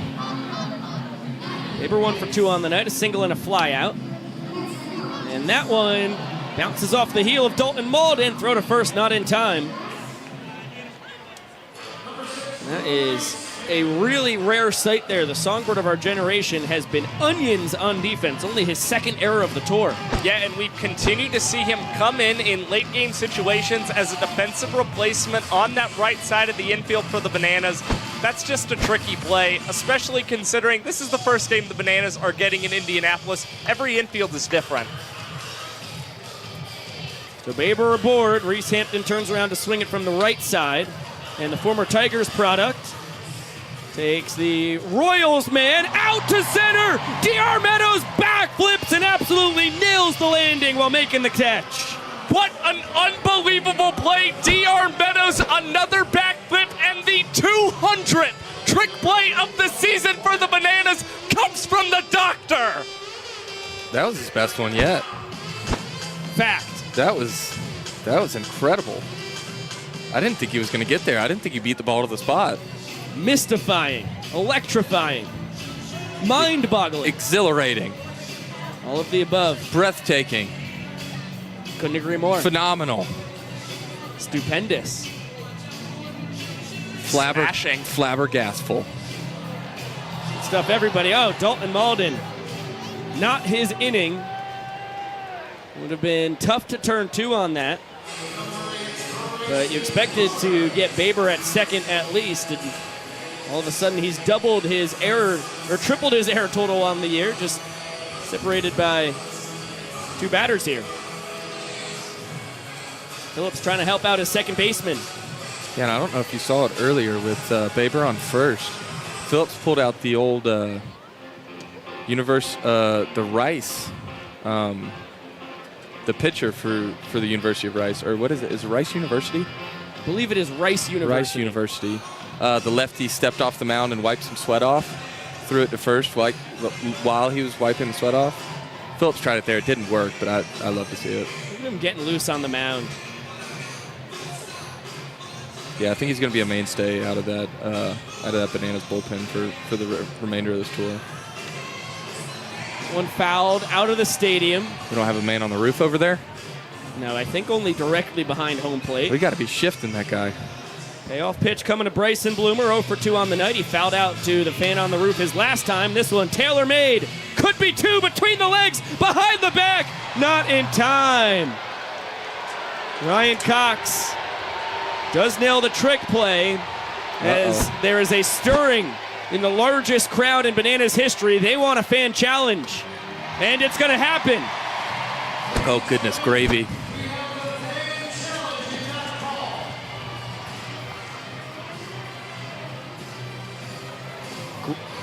Great time to use it. If this is overturned, the top of the 7th inning will be over on an incredible trick play, double play started by Ryan Cox.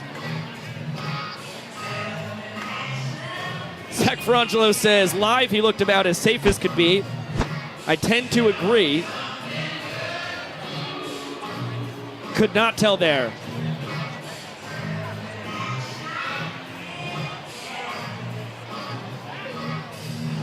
He is safe. Safe by a mile. Pleasure as always, Mr. Frangelo. This would be a bad time to say that I thought he was out.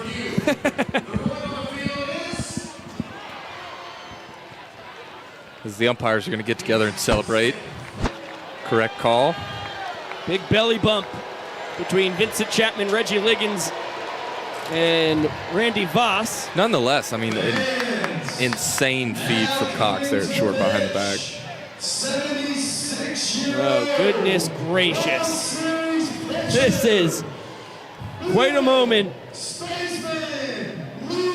for Bill the Spaceman Lee to come out runners on the corners and 2 down with probably, I'm going to go back to possibly. Is that possibly and probably together? I combined them both, but I lean possibly over probably because I don't want to disrespect Reese Hampton or Dan Oberst, Eric Jones Jr. There's a lot of incredible hitters here. I'm going to get to the point. Jake Skoll is just about as tough a man to deal with in the box as anybody. But here is where this situation gets very interesting.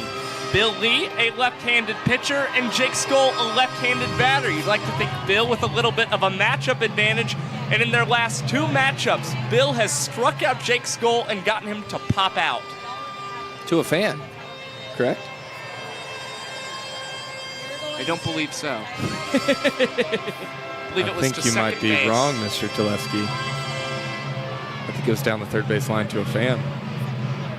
Eden Grayson Stadium is what you're saying. No, this wasn't at Grayson. This was in Birmingham.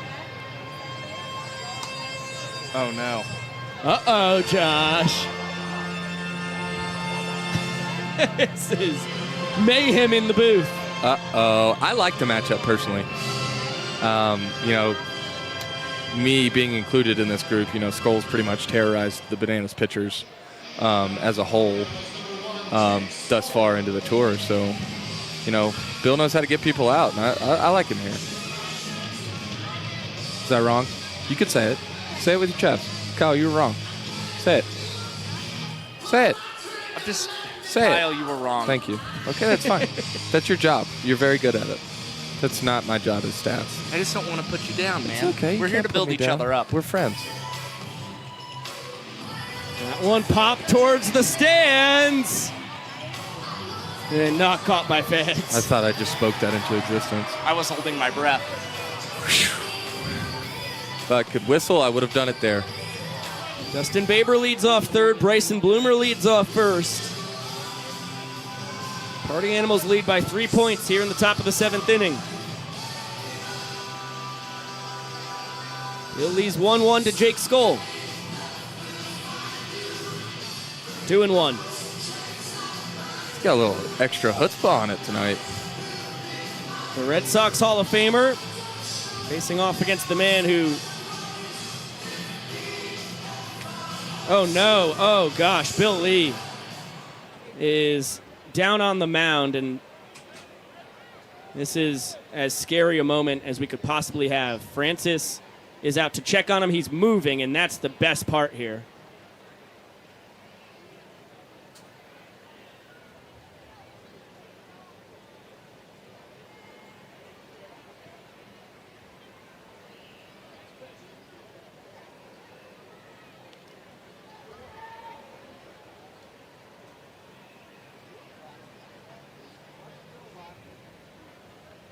Everyone holding our breath here in Victory Field. It's incredibly good to see Bill Lee continuing to move down on the field, different from when he collapsed in Grayson Stadium last August on the 19th, as Reggie Horton will rush out with some cups of water to get some liquid in him.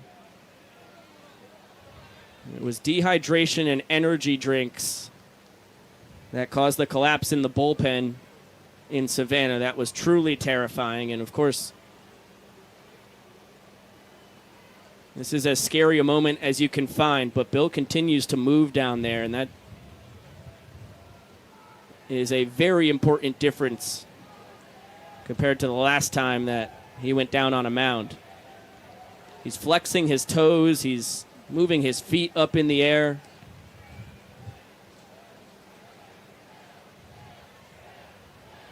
And now he flips a ball up to the party animals, and Vincent Chapman gives a thumbs up to the crowd here in Indianapolis. And Bill's back on his feet under his own control. One saving grace when you see him go down and that fear creeps in is that your old North Georgia trainer Francis is out there. She's the best in the business. As well as Matt Wolf. That's a fact. Oklahoma City firefighter and paramedic who was literally the first responder to Bill Lee when he went down in the bullpen last August.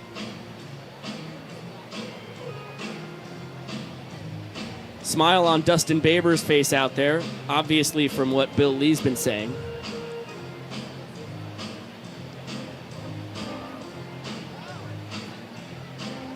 And now laughs and shoves. Only the spaceman. And a big hug as a jovial Bill Lee will exit the field.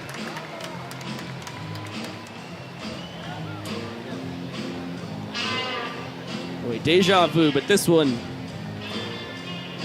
a much lighter ending, although round one, when it came to Bill Lee, also ended up with him walking off the field. He's a guy who can bounce back as good as anybody. And now it is pure glee in the party animals side of the field. Big change of pace here for Jake Skoll. He has a 2-1 count and goes from the 76-year-old Red Sox Hall of Famer to the former Los Angeles Angels minor leaguer, Connor Higgins, the hardest thrower on the tour. He can touch 99. Yeah, it is exact opposite ends of the spectrum. This is definitely a tricky situation. Not only is it difficult just having to deal with the change of speeds, but it can't be easy as a batter having the time off when something scary like that happens. See what Higgins has done on the tour overall. His numbers from the get-go, not great, but he's been excellent as of late.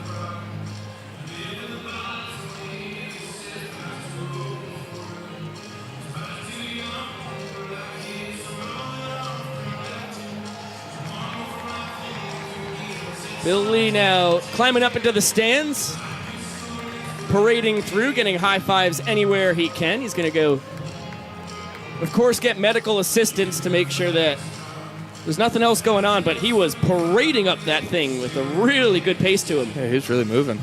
My dad just gave Bill Lee a high five. How about that? That's right. I forgot the Televskis were in the building this evening. There's a big clan of Televskis in the house. I need to meet them. I need to put my eyes on them and shake some hands. 4 straight outings without allowing a run for Connor Higgins. The 2 men on base both reached because of an E4. Dalton Malden has 2 errors on the inning. One got Dustin Baber aboard, the other got Dalton Cornett on, who was forced off the field due to a grounder from Bryson Bloomer, who now occupies first base. And the third pitch of the night for Connor Higgins is a payoff. And he gives up the sprint, so Baber will score easily. Now the Bananas have to work hard to keep Bloomer at third base, which they do. He was off on the pitch. 3-2 and 2 outs. And same situation, runners on the corners, but now 1 run home. It is charged to Zach Phillips, although obviously unearned. Yeah, and definitely going back to the well with the slider there. I kind of like, challenging him with the fastball. It's easy to be a Monday night quarterback, they say, but he's got one of the best fastballs in the biz. I don't know why we don't go at him with it. That one lined back up the middle. DR coming in will get it. And Tanner Thomas 0 for 4 on the night. As Jake Skoll drives in his 37th of the tour, one behind Bloomer for the season lead. And the Party Animals need to shut down the Nanners to win this inning. We'll throw it down to Shark. The names of our players. That's because tonight, through Folds of Honor, we are honoring local Indianapolis servicemen and women who were disabled or who lost their lives in the line of duty. Tonight we honor one family in particular. Jessica Mendenhall is the mother of 4 and the military widow. Jessica fell in love and married A.J. White in Fort Wayne, Indiana. A.J. later joined the United States Marine Corps. A.J. served in the Iraqi War in 2009. And in 2011, during his time as active duty, he suffered a knee and back injury. After unsuccessful surgery, he was medically retired from the United States Marine Corps. On Valentine's Day 2015, AJ passed away in his sleep from an enlarged heart caused by the many medications he was prescribed for his service-connected disabilities as well as his prolonged hypertension. After AJ passed, Jessica, with her 3 children ages 3, 6, and 7 at the time, became connected to Folds of Honor as she was trying to find a way to keep her children in their Catholic school. Folds of Honor has stepped in and helped fund the children's education. Please welcome to the field, joined by her 4 children, Addie, Camden, Mackenzie, and Emma, Jessica Mendenhall.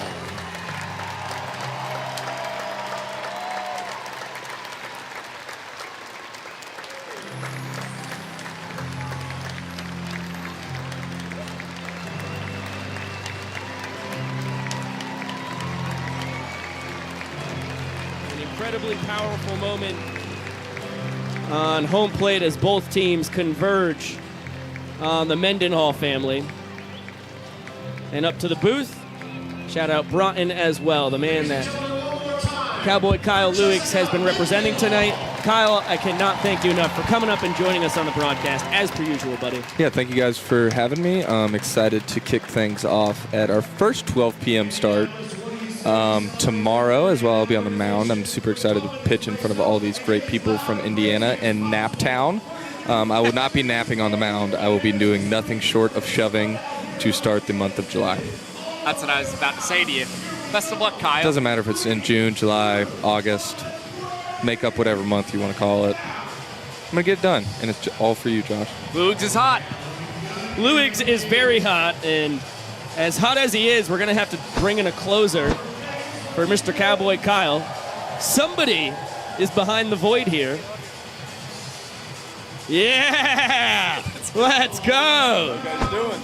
The man, the myth, the legend. How you guys doing?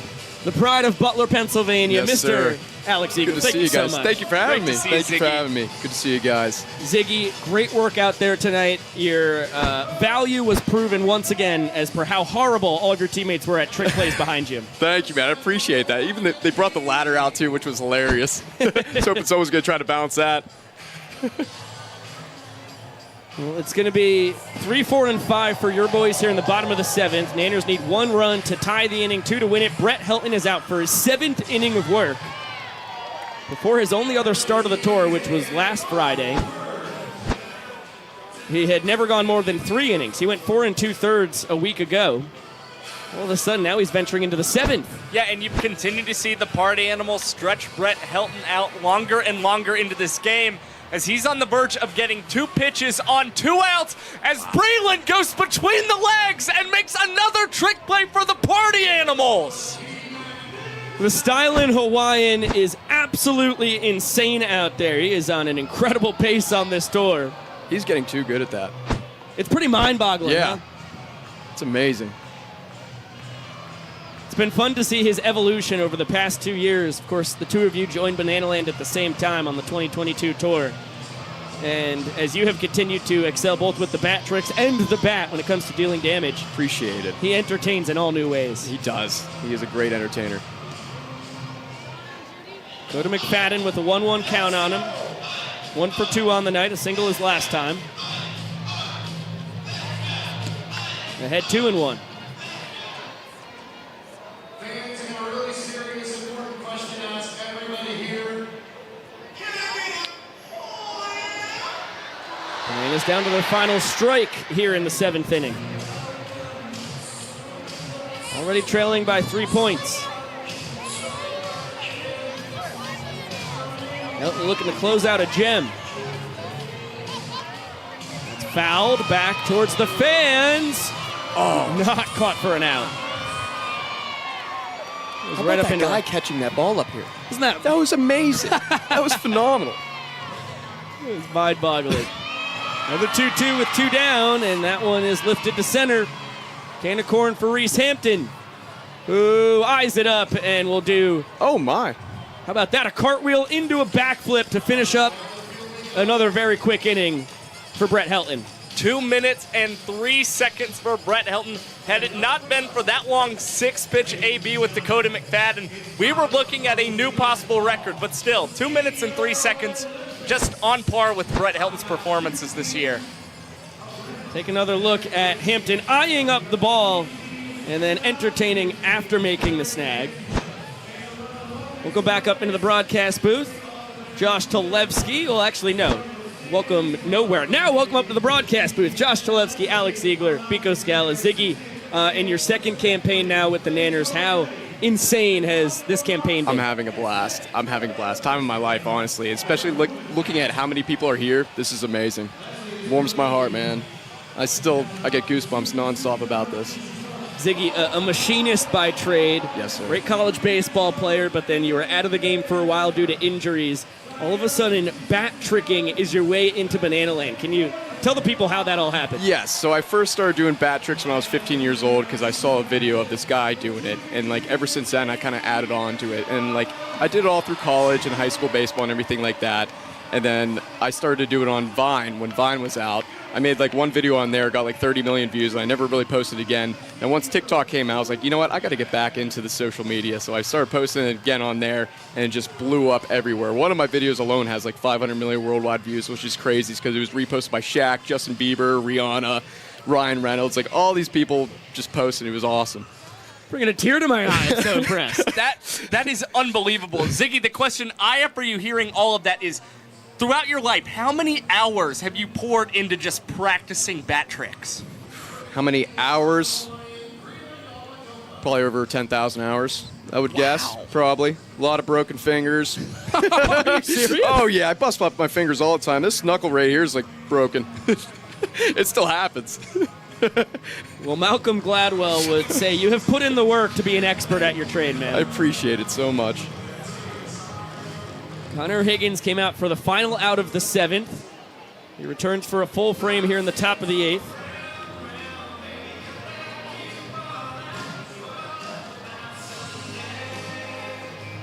And a 2-1 count on the Stylin' Hawaiian. It's going to be 6-7-8 for the Party Animals here in the 8th. Just less than 19 minutes on our clock. Hard-throwing southpaw off of 5 years in the Los Angeles Angels organization. Got all the way up to AAA in Salt Lake, Utah. Throwing for the Bees. Most recently was pitching for the Perth Heat in the Australian Baseball League.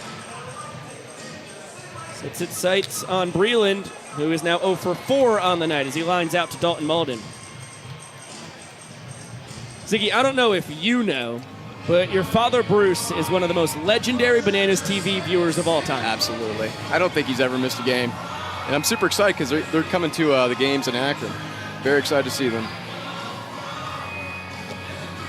What kind of a journey is that from Butler, Pennsylvania? I think it's like 2 hours. That'll play. Yeah, not too bad, not too bad. Sam Claycamp 1 for 3 on the night. 45 minutes from his hometown of Columbus, Indiana, and how apropos. Make him 2 for 4. Great homecoming for the 2018 Collegiate Banana. And Sam Claycamp has had a pretty underrated month of June for the Party Animals. He's started kind of sparingly for them, but 2 multi-hit games here in the month of June. He entered with a .286 June batting average. And when you talk about Sam Claycamp getting starts, he has hits in 4 of his 6 starts this season. Wild pitch will send Slammin' Sammy up to second base. Chase Acuff at the dish, 0 for 2. 2-base sprint and a run scored. And a 2-0 count on the Party Animal shortstop. So what are the follower counts up to now? Because when you first graced us with your presence in Banana Land, I know you were just south of 600,000 as that one lined off the bottom of the mitt from Jackson Olsen. I think right now I'm at like 640,000 on TikTok, and then I think 150,000 on Instagram. That'll play. Yeah, so in the last couple months I've gained probably like over 150,000 followers, which I love that. It's amazing, man. And I'm just posting mostly bat trick videos. Josh, official scoring ruling on that play. I think that's an error. That's an E5. Yeah. Ziggy agrees? Yeah. That's all I need. You are vindicated, sir. This one lined into right from Jason Swan. Pinch hitting for Joe Lytle there. And now 2 on with 2 down to Dustin Baber in the 10 hole.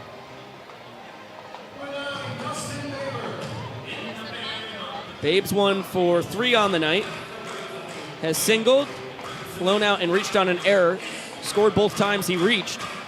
Double steal from the Party Animals. Leroy not going to get Slammin' Sammy Claycamp in time.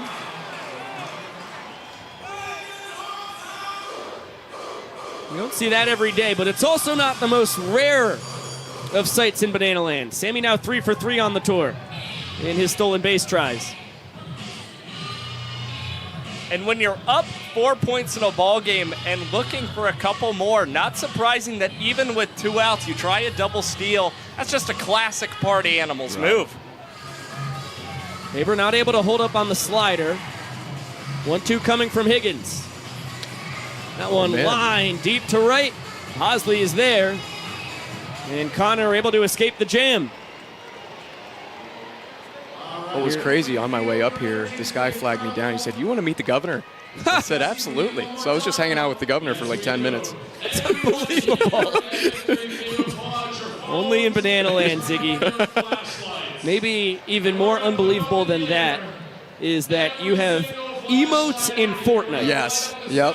Can you explain how that happens and what that is to our audience that does not know what a Fortnite nor an emote is? Yes. So an emote is like the little dances that you see that they do in Fortnite. I mean, I don't know how to really explain it too well because like I never really played Fortnite. It's a celebration. Yes. Yeah. Yep. Could be a dance, could be a wave. And when I first made my first big TikTok, that was the goal that I told my roommate that was filming me. I said, I wish they would turn this into a Fortnite emote. And I never tried reaching out to Epic Games or Fortnite or anything like that. And then it happened last year in February where a guy working from Epic Games, he reached out to me. He said, "Hey, we would love to use your moves as a Fortnite emote." I said, "Absolutely." That's amazing. And I signed a contract, and now I'm in the game. And now it's on Apex as well. Look at that. Yeah, it's crazy. You cannot be contained to one video game. Right. But I never really played Fortnite or anything like that. But now, like since I got my emote out, I started playing it. Yeah, now I'm fair seeing enough. other random people use my Fortnite emote. I'm like, oh my goodness. Mind-boggling. As is over 15,000 fans here in Indianapolis, lighting up the sky. I don't have a bat on me, but I can do some other crazy stuff. I could bounce pretty much anything in here. Josh, what do we have? I mean, obviously the water bottle. I mean, how do you feel? That'd be kind of hard since there is liquid in it. It's There constantly is. moving. I mean, Yeah. I could easily do a hat right now. Okay. I could hold that. Hit us with a hat. Great way to close out yellow. Oh, yeah. I don't know if we'll... Oh, yeah, we can see it. All right. He could do that all night long. All by the night. way. All night. It's amazing. Thank you. I appreciate it. Spent a lot of hours doing that, too. A lot of hours. But you haven't broken anything doing that, have No, you? I haven't. I've chipped a couple teeth doing stuff like that, but, you know, it's all right. Jared Delano, the new man on the mound for the Party Animals. This is the new role that we expect to see him in. More of a closer than a starter, as he was for the majority of this tour thus far. But he has traded places with Brett Helton, who was superb over nearly 7 full innings tossed. And Delano has one out on one pitch. Jackson Olsen bounces it to Chase Acuff, who bounces it over to first. Party Animals ripping off trick plays at a pretty wild rate tonight.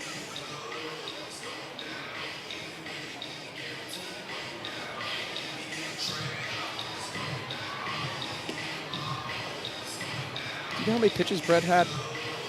Ooh, incredible question. Josh, do you have the answer?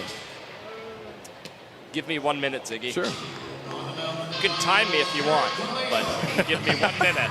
Okay, we can because it was 11:45 on the game timer when Josh declared he only needed a minute. Now we have put him to the task. 2-1 count here on Ryan Cox, the shortstop, 1 for 2. Has singled and popped out into a trick play by Dustin Baber at second. And it had 3 balls and a strike. Oh, no.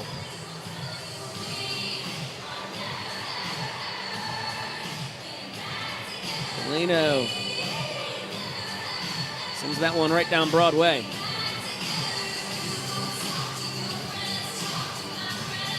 Garrett, a 2018 Banana. Just like Sam Claycamp over at first base, as that one lined into left. Coxey, 2 for 3 on the night. A couple laser beams hit the opposite way. Really nice piece of hitting. He will instantly be pinch run for by Malachi Mitchell. 88 pitches for Brett 88. Helton in this ball game tonight. Right at the 1 minute mark. I was going to guess 85.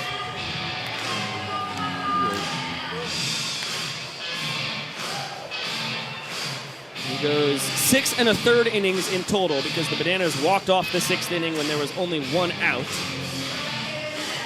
It's an unearned run. The only run Helton allowed to score tonight. Meadows reached on a trick play, missed. He came around to score on what looked like it would have been a sac fly to left, and then Breland missed a trick play. 1-0 coming to Bill Leroy. That one just misses the outside corner. Malachi has already stole second tonight. It was his 44th of the tour to lead all runners.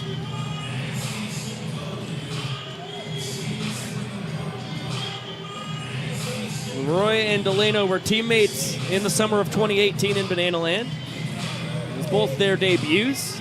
Bill never left. Delano went out to the Northwoods League for a couple summers. Well, he was playing ball at Brown and Mercer universities. And now in his second tour with the Party Animals. 3rd season in Banana Land. 2-seam, 4-seam cut fastballs, curveball and changeup to supplement them.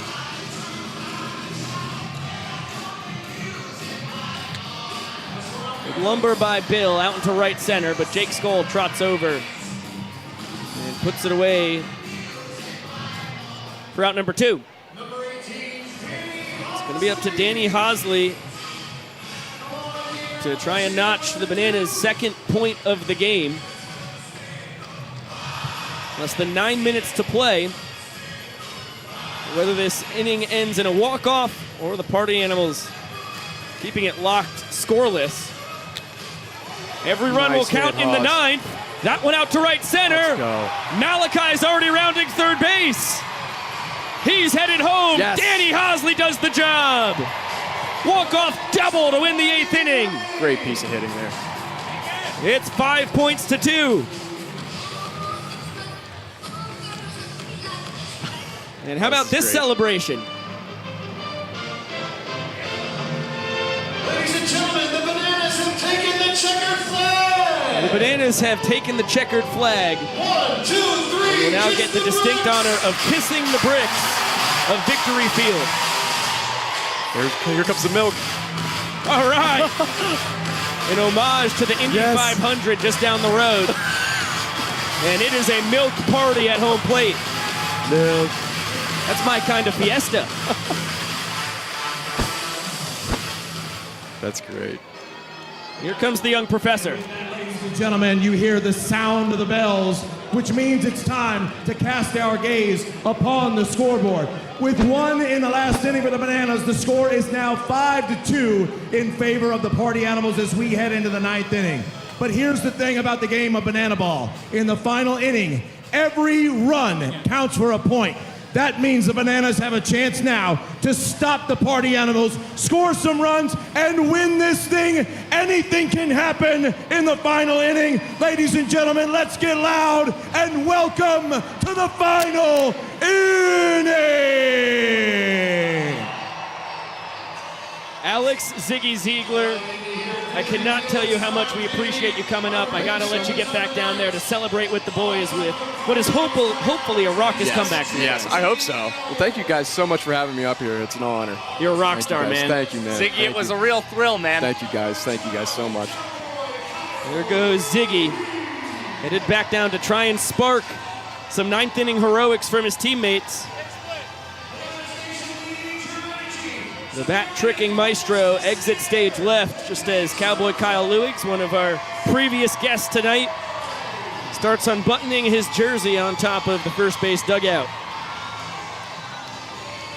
One of the ring dudes tonight, letting the fans know there is only one frame to go. Jake Lialios, of course, his opposite on the third base side. Maceo and the boys rowdy about the chance at a possible comeback here in the 9th. As they should be. That was a big 8th inning for the Bananas.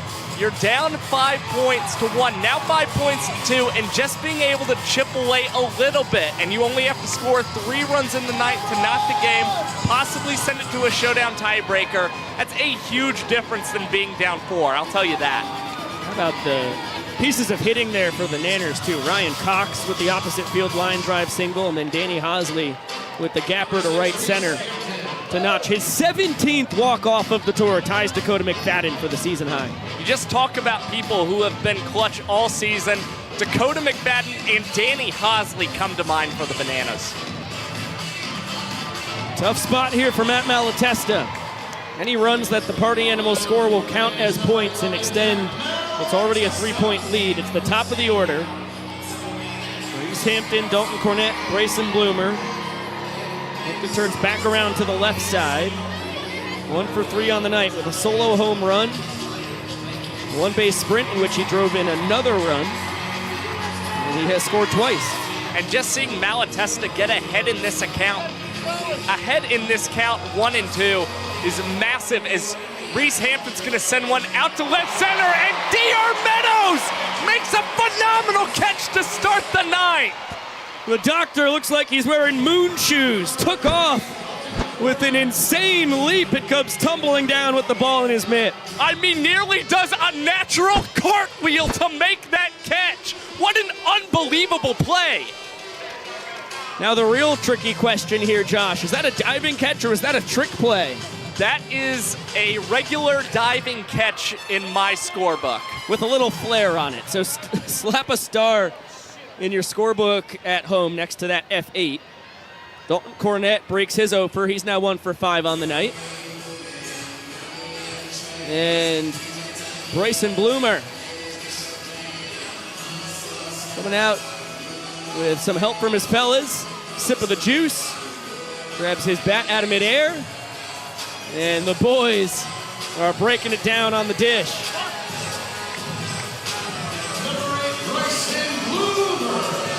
Now Bloomer and Tanner Thomas really letting it eat.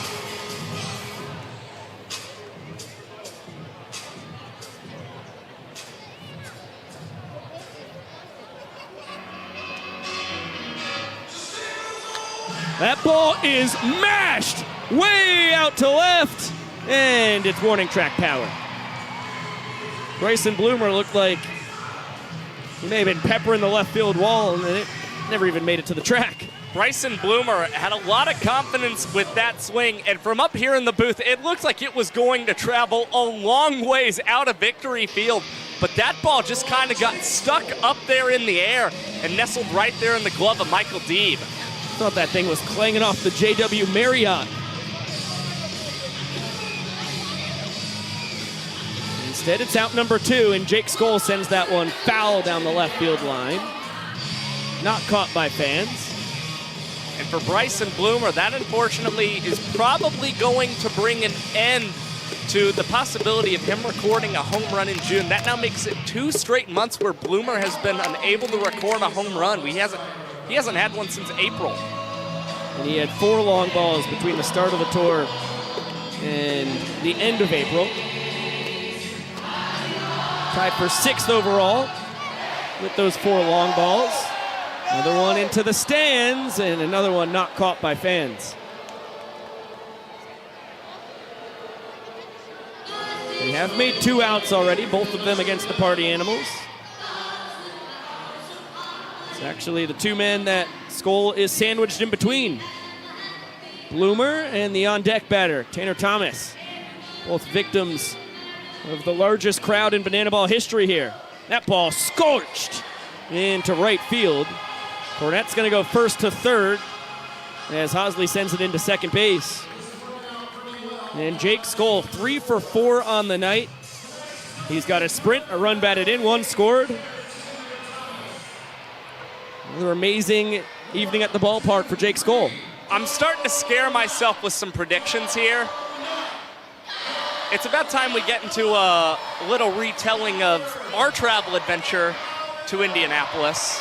Now, we had a flight to Chicago, then bust 4 hours to Indianapolis as Tanner Thomas drops in a hit that's going to score a run and another point for the Party Animals and make it a 6-2 ball game for the Party Animals.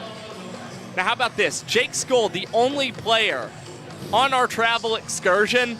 And what did I tell you? He was going to have a 3-hit game at the ballpark the next day after missing practice. You did. You said it to not just me, you said it to Skoll himself. Son of a gun if he didn't make it come true. Got a knack at some pretty wild predictions coming true here on the tour. Starting to feel like Josh the Oracle Talevsky. That's what they called me in high school. I'm sure they did. Cranked off the mitt of Jackson Olsen. Tried to make a leaping snag. He can't come up with it. Skoll scores easily. Breland cruises into second base. It is an RBI double. And another point for the Party Animals. They are up 7-2. Yeah, really unfortunate time for that ball to ricochet off the glove of Jackson Olsen. Really tough play. Now Malatesta and the Bananas need to bear down and try and prevent the Party Animals from scoring any more runs and really putting this ball game away. It's a 5-point deficit, the largest of the night for the Nanners. Malatesta, the splitter specialist, 2021 Coastal Plain League and Breakfast Bowl champion.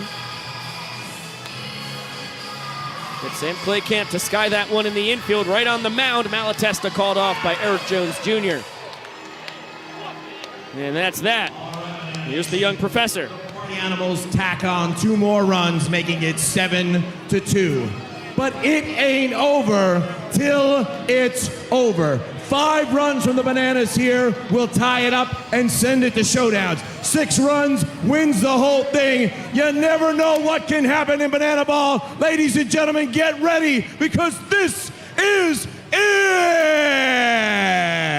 Bananas Nation here in Indianapolis. Can y'all get on your feet for me, please? And clap those hands and stomp those feet because we need your energy, Indianapolis. We need your energy. So let's get loud. Let me hear you scream.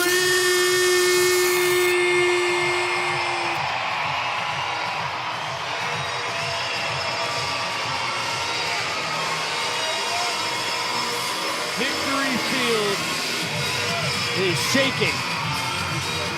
The largest crowd in Banana Ball history are rowdy and trying to imbue the Bananas with the type of energy that could power a 5-point rally necessary to tie. 6 points would win it. And you never know what can happen, which is the beauty of Banana Ball. We've seen the Bananas stage some incredible ninth-inning rallies and just get started with a sprint or a bloop hit that has turned stadiums such as Tampa and Kansas City alive. We could see that once again with 15,000 here in Victory Field. Dalton Malden is going to lead it off in the 10-hole. Came in defensively to replace Matt Wolf. And although these season stats are not what the Songbird of our generation would like them to be, boy, has he been swinging it good as of late. I mean, he is really getting rolling here in the month of June. He has hits in 3 of his last 5 games. He's batting .273 in the month of June. And you talk about just only having 2 hits in all of April and May combined. 3 here in this month and a couple extra base hits. Cutting a miss on the first offering from Delano, who is a man that has flummoxed Dalton Malden on the tour thus far, but not for long. Son of a gun, getting very limited at bats. Dalton Malden is scorching hot. I mean, it's to the point where you're thinking about putting this guy in the lineup at second base every day and maybe a move up from the usual 10-hole for the Songbird of our generation. Just what the Nanners needed. They're in the business of base runners. Now to the top of the order they go to D.R. Meadows. And he finds the 6-hole. The Bananas center fielder with his first base knock of the night. He's 1 for 3. Check that, 1 for 4. 2 men are aboard. The Bananas are going to need to get 2 more on before they can even possibly dream of tying this inning. But the breadcrumbs have been led.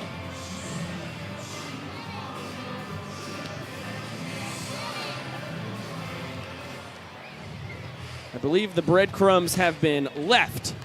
Makes a lot more sense. And then they will hopefully lead the Bananas to a miraculous comeback. And if there's one person up at the plate in this situation that you want, it would be Eric Jones Jr., the tour leader in home runs, and he's hit one in every month so far except for June. Now he could have a 3-run blast here on the final day of the month. Nasty curveball cut on and missed. 1-2 count on Savannah's first baseman. 0 for 3, check that, 0 for 2 on the night. Had a sacrifice for a walk-off his last time. Josh is arguing it's a trick play missed, but it would have been a sac fly if it was caught. So should we punish Eric Jones for Breland trying to make a trick play? Feels like no to me. We're deep in the weeds of banana ball analytics here. We'll talk after the broadcast, man. We got a critical moment going on. Can't let semantics get in the way. As per so often, you're right, Josh. Now a 2-2 count on Eric Jones Jr. Malden leads off second, Meadows off of first. That ball is driven deep down the right field line. Jake Skoll has a beat on it and runs out of room. Not a lot of real estate there between the crowd and the foul line. No, and you can continue to see as this at-bat gets longer and longer. This about to be the 8th pitch of the AB.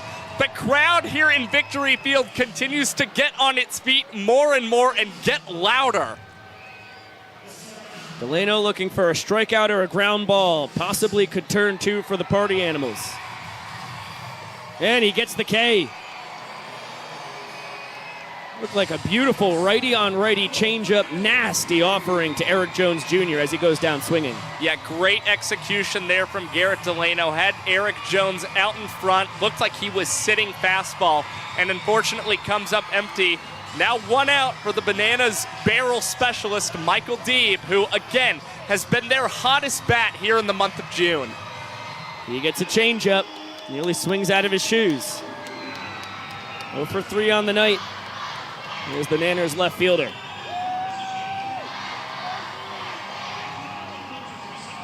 Quickly behind, no balls and 2 strikes.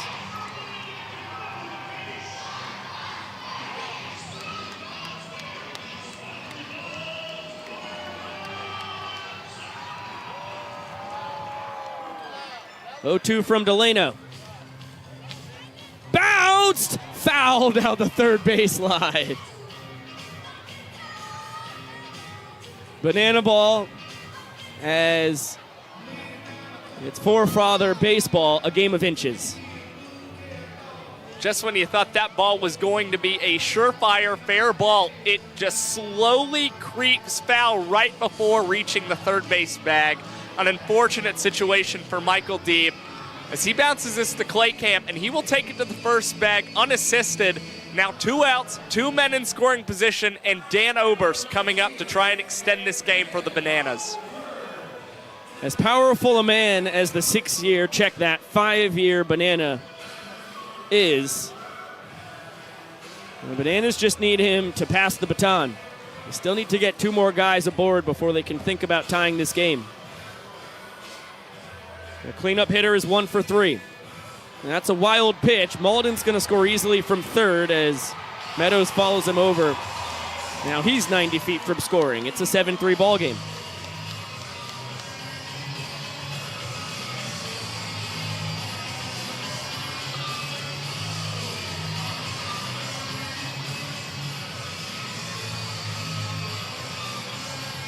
(1-0) coming to the Bananas extra hitter. And it's 2-0. Yeah, this is a favorable situation for Dan Oberst. Already a guy who bats incredibly in the 9th inning for the Bananas, but is also batting over 500 again.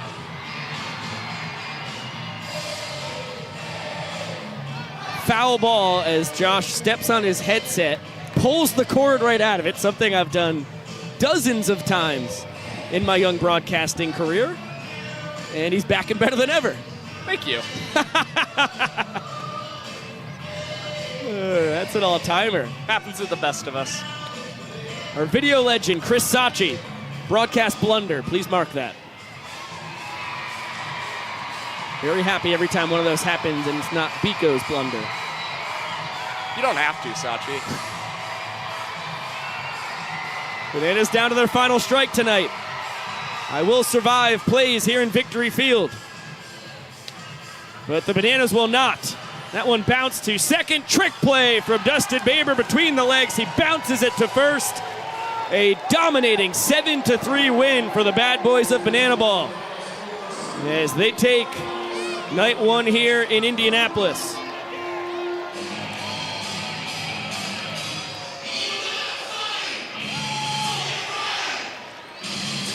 The Party Animals now 19-17 on the tour with 2 ties. Back to 2 games better than the Nanners, who dropped to 25-22-2 overall. And that thanks to an 8-3 record against challengers.